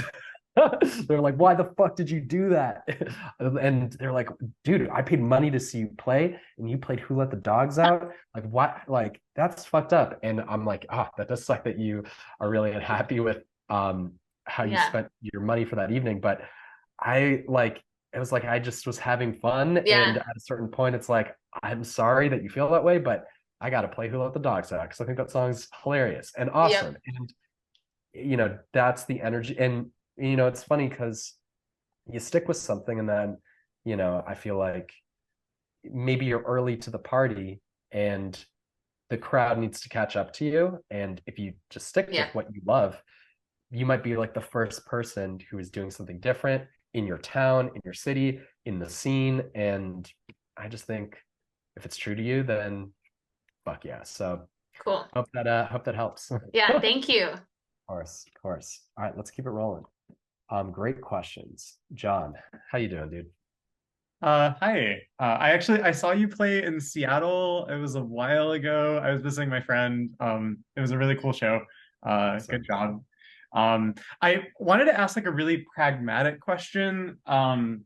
So one is just like a statement that might help others. I was having trouble getting the ADG file into the DAW, but I just needed to update it, and so I had to like restart Ableton like 8 times, and so that got it to work. But then as I'm looking through the UI right now, I'm like, the first thing that kind of comes to my mind is like, as a DJ, I tend to think of songs in terms of BPM, and then I'm thinking like, all right, well, each noise I want to make in this DAW is going to be like happening on a given beat.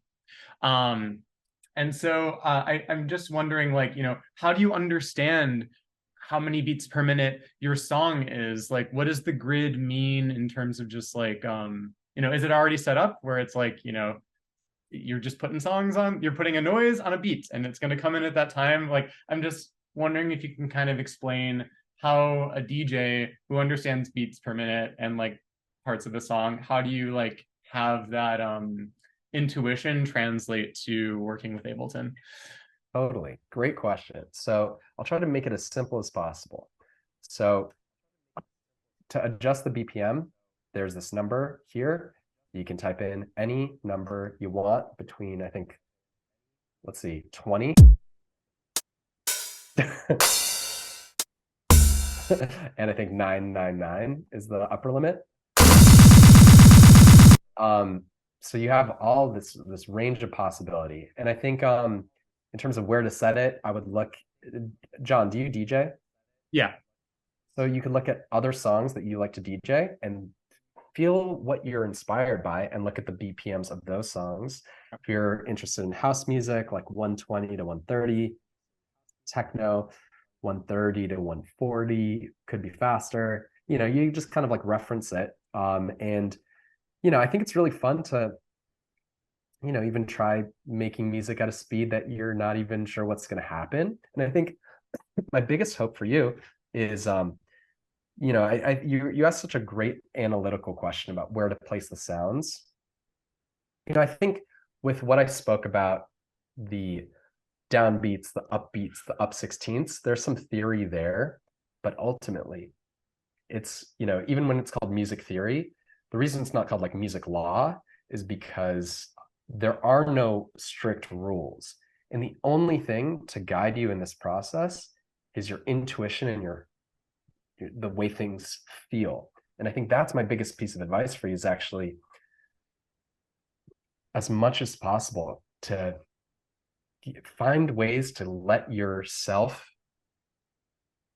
let go of what's going on in terms of like logical thinking and kind of analytical thinking and move into this place of like intuition and energy. And I just to show you, I think one of the easiest ways to do this, it's like, okay, what if we were coming up with a beat and I want to just make the craziest pattern possible.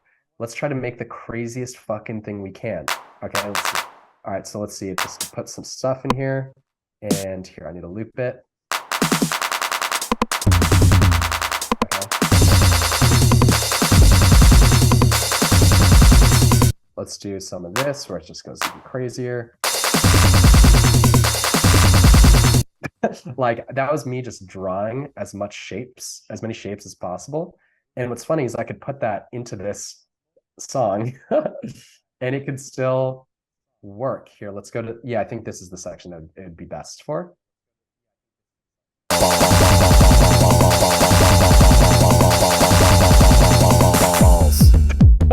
I think I pasted it a little wrong. Let me try one more. Why is the grid all fucked up? Okay, that's why. Let me try one more time because I think it could actually sound a little better.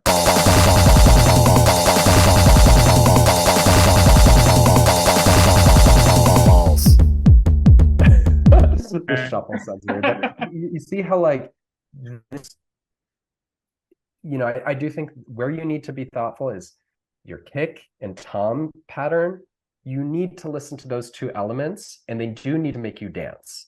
So the only real, you can just wing it and just drop some squares and see if it feels good. But the point of me breaking down the different sort of like positions of the notes is to help you problem solve if it doesn't feel good. So if it doesn't feel good, maybe you're not filling enough space between the kick drums, that sort of thing. But I think beyond that, and putting the hi-hat on the up eighths, everything else, you have total freedom. That's what's so fun about this. And so I think instead of trying to use your mind to calculate what'll be the best approach, begin to just throw shit at the wall and see how it feels. And I think when in doubt, just be like, fuck it. I'm going to keep on going on this thing, even if it doesn't sound perfect, even if it sounds a little messy, but just to get more comfortable with this process of throwing ideas at the screen and being reactive, seeing how it feels.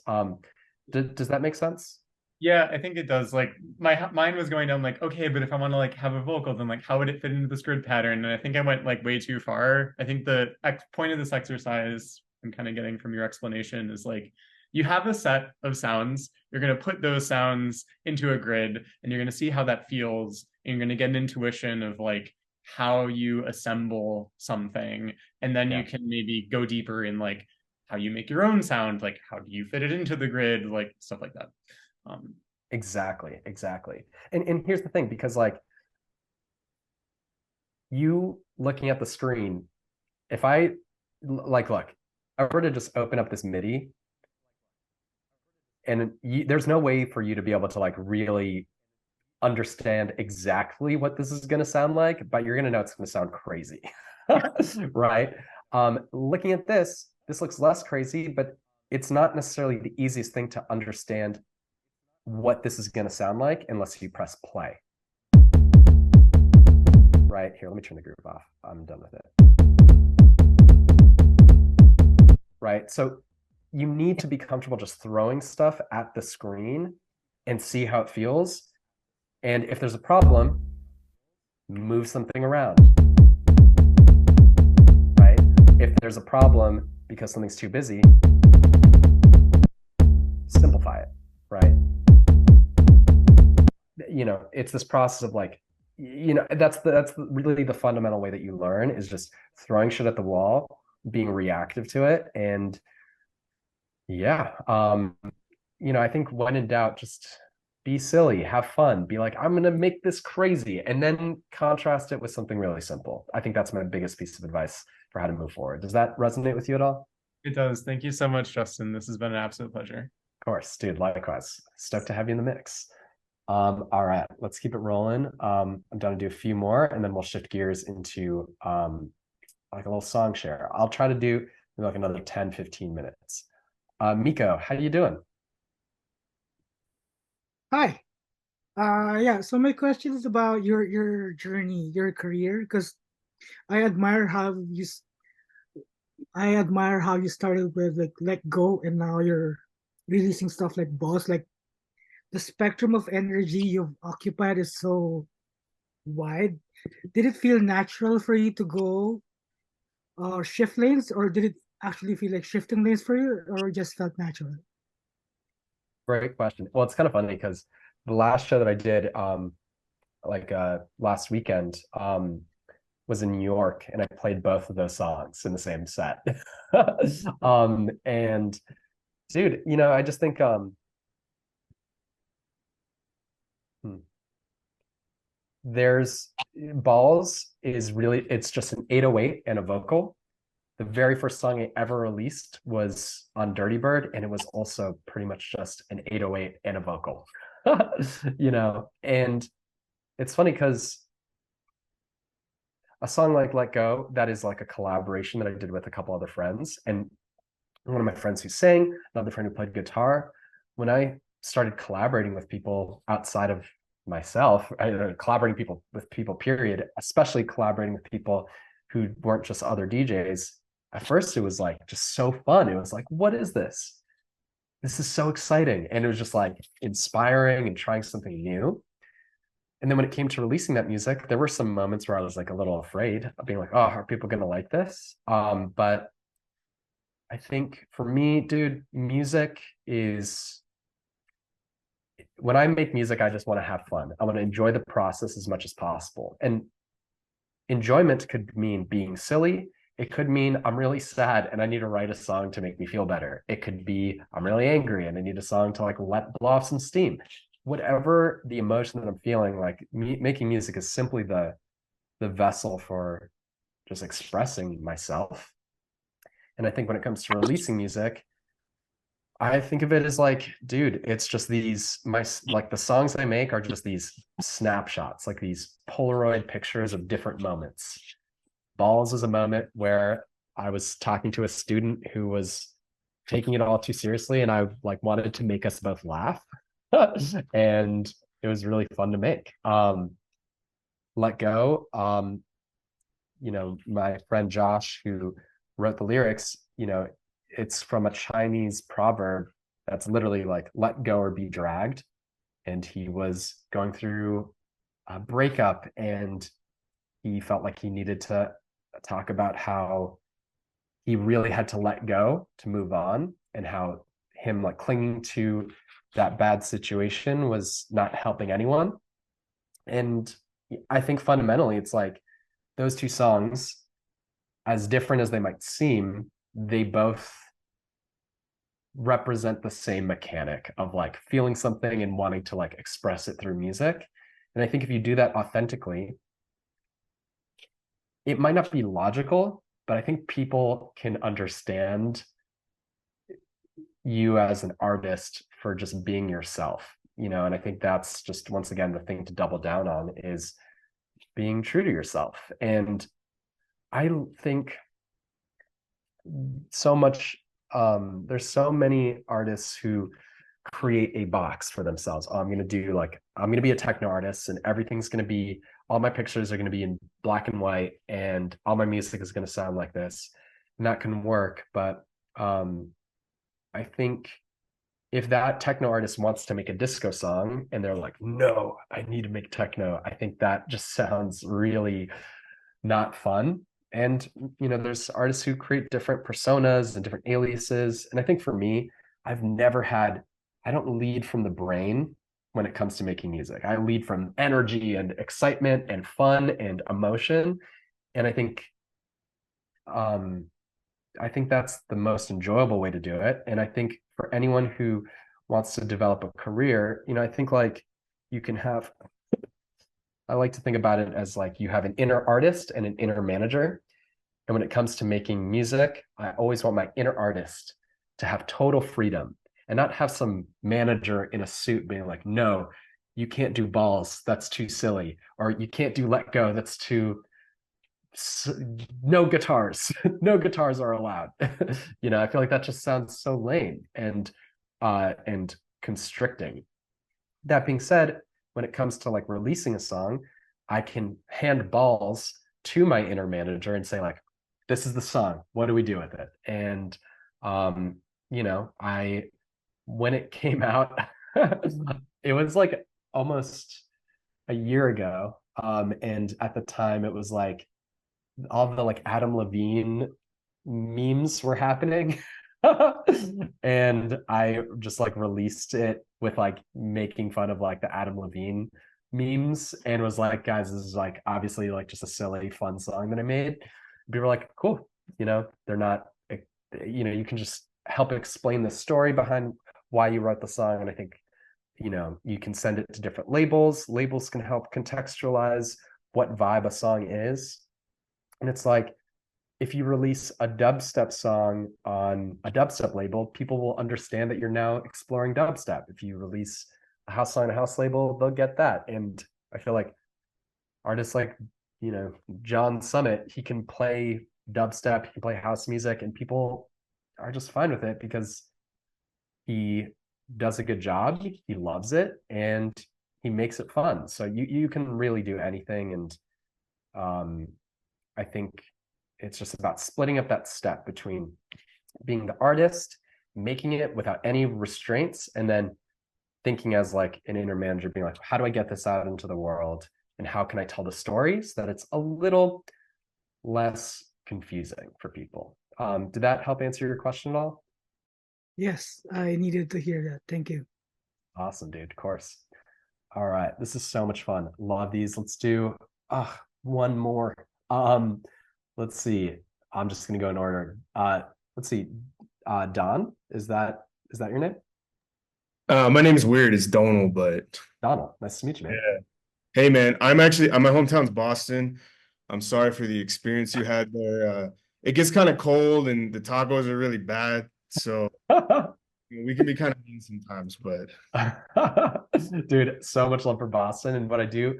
It's like with that show, just to speak to it, it's like there were a bunch of people who were like, that was the most fun I ever had. And at the end of the day, it's like back to that example with Chromeo versus Katy Perry. It's like, dude, here for it, here for the people who appreciate the authenticity. And yeah, got a lot of love for Boston. Dude, what is your question, dude?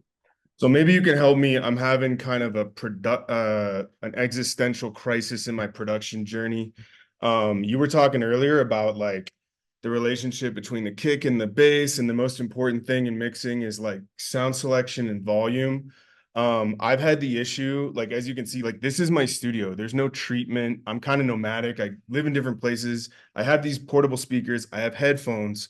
I'll make something that sounds good on my headphones, good on the speakers, and then I'll play it out on a system and it is trash, right? And I've heard all kinds of different things like, oh, you should have your kick here and your bass should be 3 dB less, or you should use Sonar Works, or you should use visualizers. And like you like the simple approaches to things. So like, what's the most like direct and simple approach that I could take, that we could take to making good like club ready mixes, at least as rough club ready mixes that translate without having like a nice studio with treatment.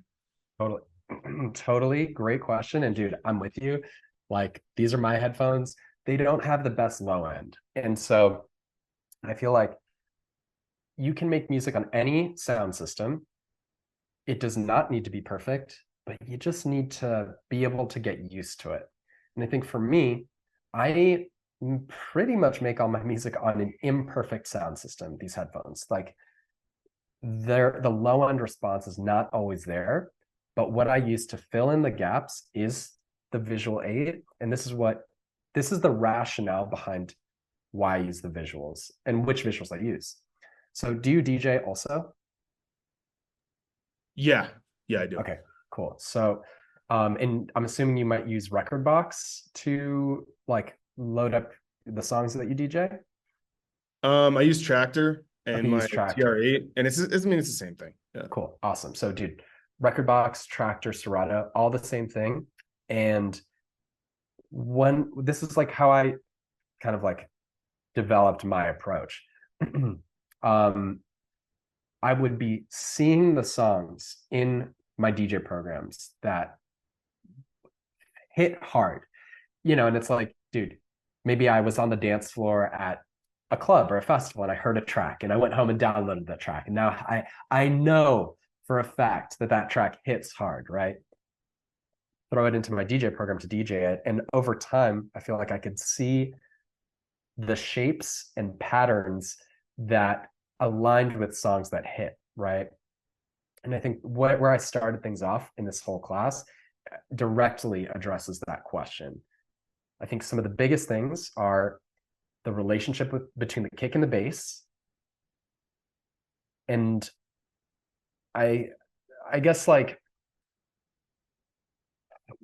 I'll show you quickly what I did to the original 909 preset to show how I got from the starting point to the finished sound, because I think that might speak a little bit to more of the process and thinking. So there's really only a few different plugins and knobs that we need to care about. I'm going to take off the limiter because that's going to be really important. But let me just I'm going to open the stock 909 in Ableton. Oh wait, whoops, here. Let me drag it onto a new track. So this is the current stock 909. And let's pull it up and let it rip. Okay, so here's the kick drum. Okay, cool. Let's throw in some toms, and that's fine. Okay, so from a starting point, it's actually not horrible, the relationship between the kick and the toms, but I might have wanted the kick to be even bigger. And one of the things that I did was I put a limiter on the kick drum to fatten it up. And this kick, it's also a bit long, so I shortened it a little bit.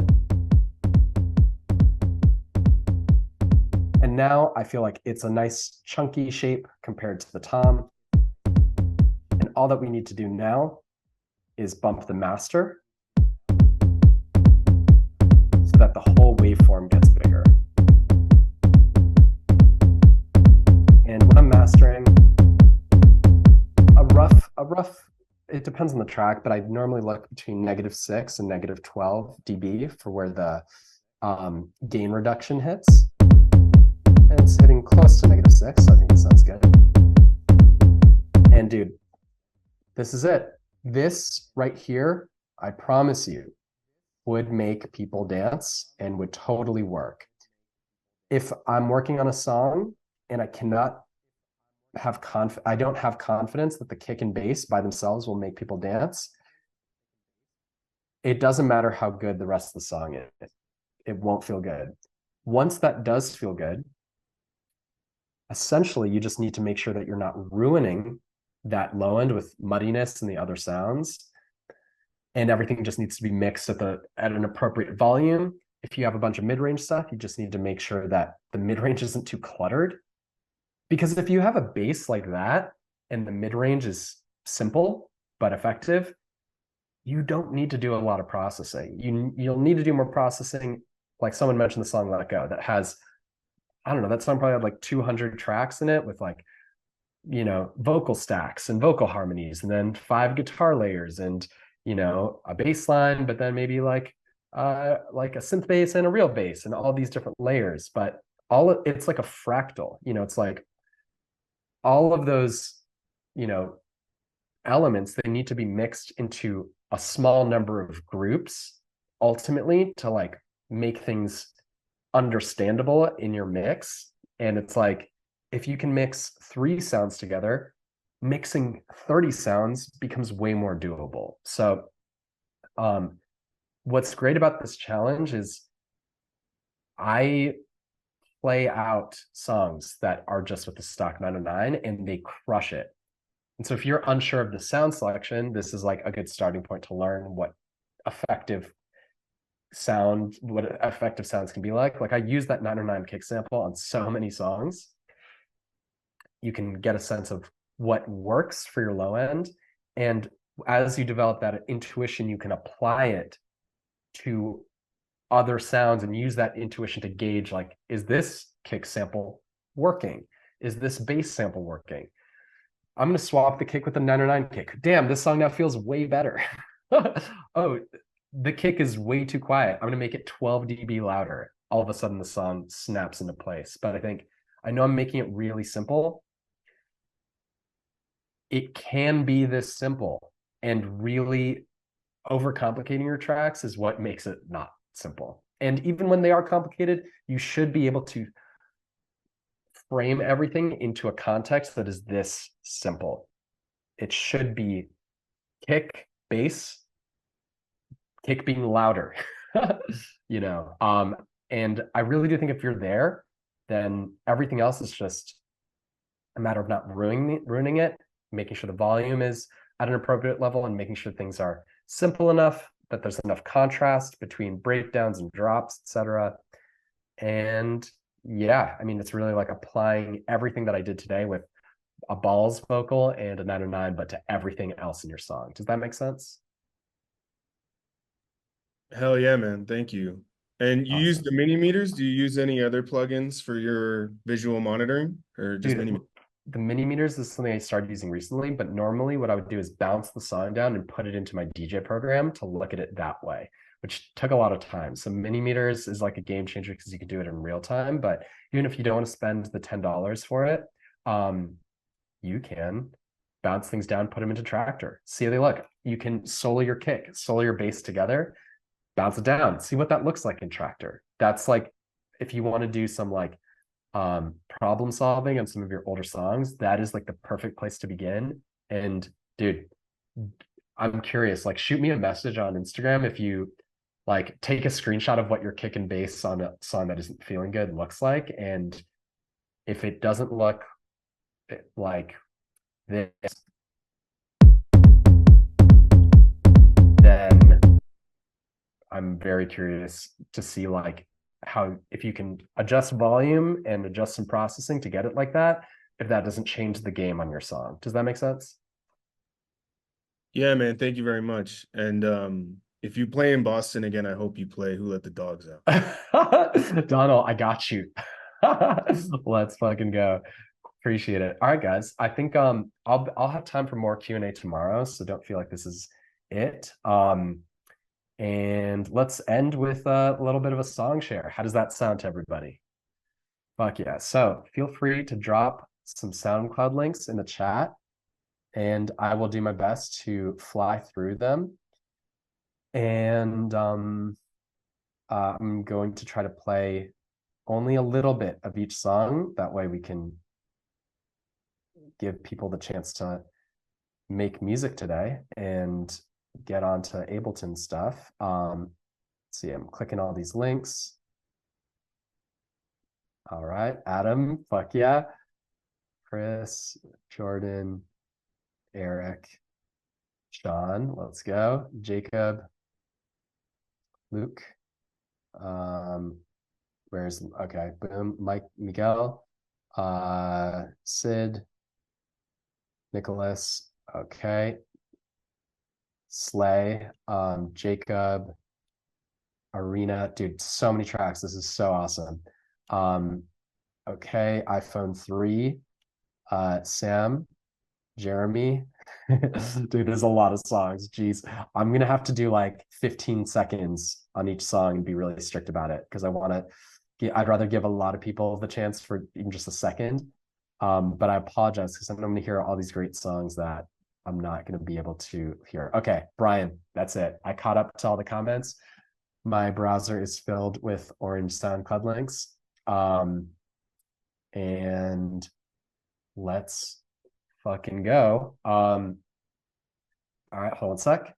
Okay, and then just real quick, my hope is for everyone here, are you guys down to hype each other up and create a positive environment where we're just commenting nice things? You know, if there's something you like in a song, be like, there's a banger. Like, let's just blow each other up with positivity.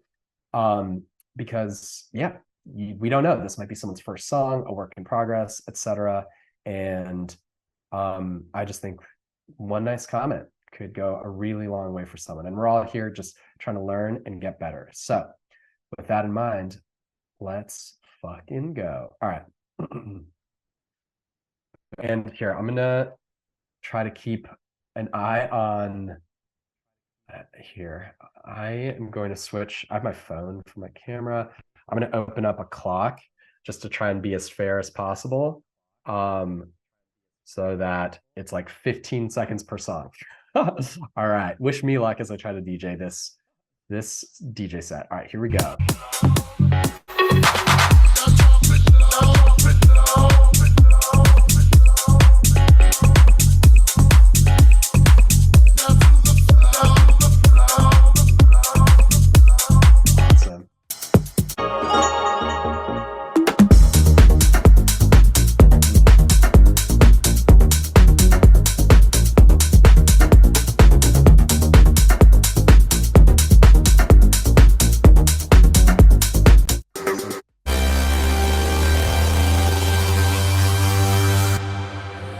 Must be something in the air. Got these bitches delusional, and I know I got them nervous out here biting they cuticles. I got way too much. Awesome.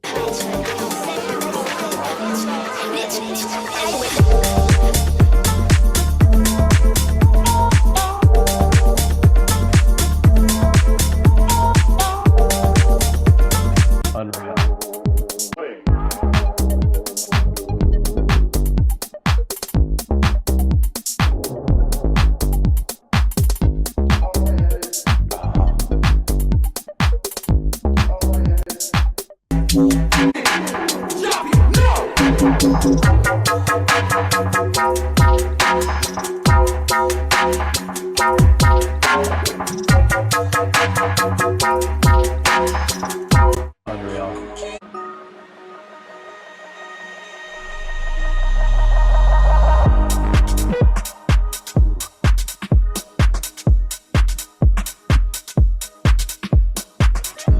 I wish I could listen to these longer. Shouldn't talk about it. Bring it on the floor. We don't talk about it. I'm the boogie on my. Awesome.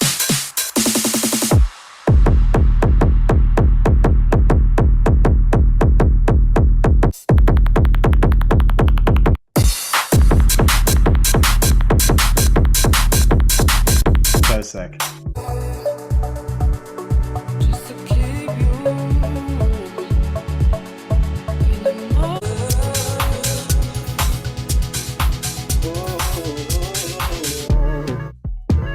Ah, beautiful.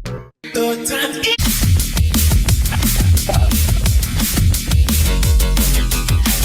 your feet, step up to the beat. Got me up, move your body.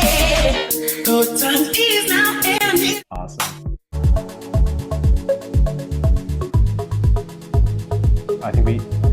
already did a Melodax song. Let's keep it going.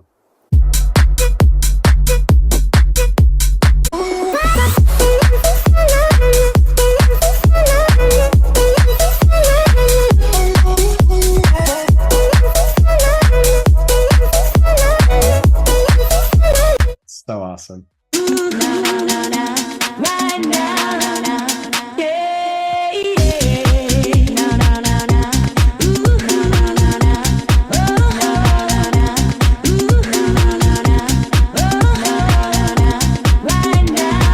So sick.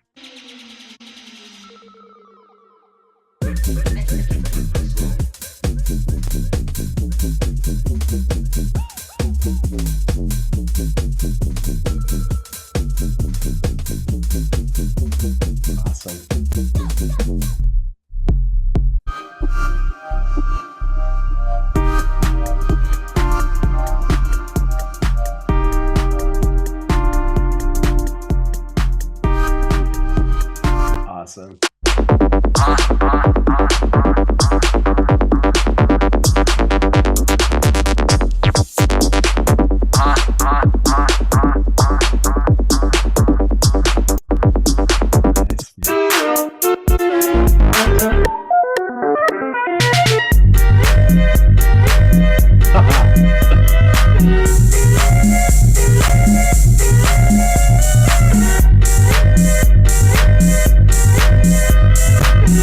Eric, that's wild.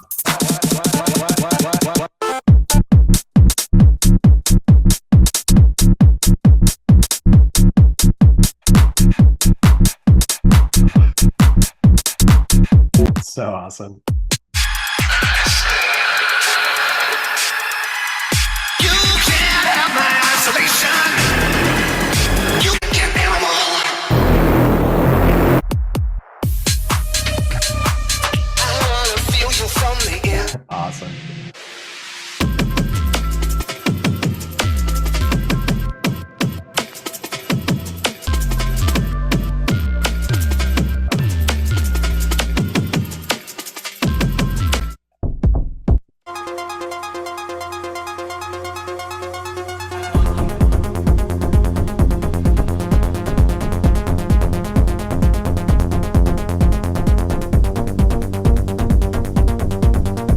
Awesome.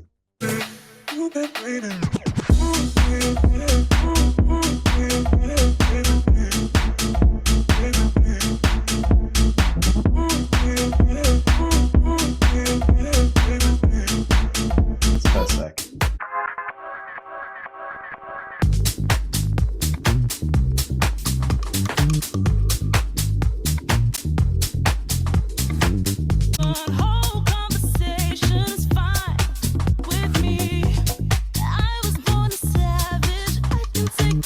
Awesome. Your ass left the station, and now it's time to merge. What you need an invitation to my merch.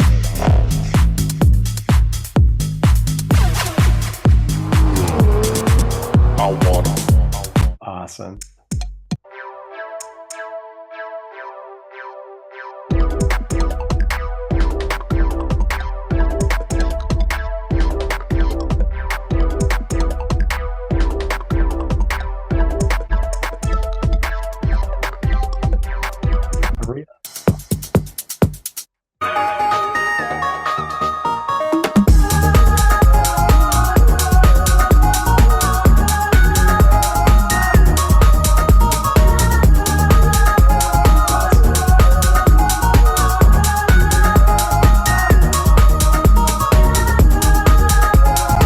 I think I did this one. I think I'm just getting okay. Camila, let's go.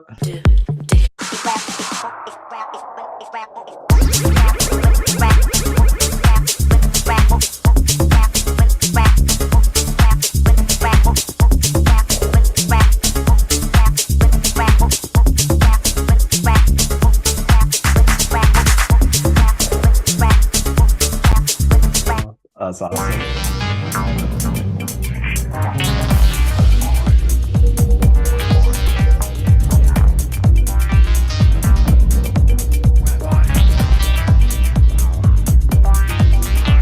Wild.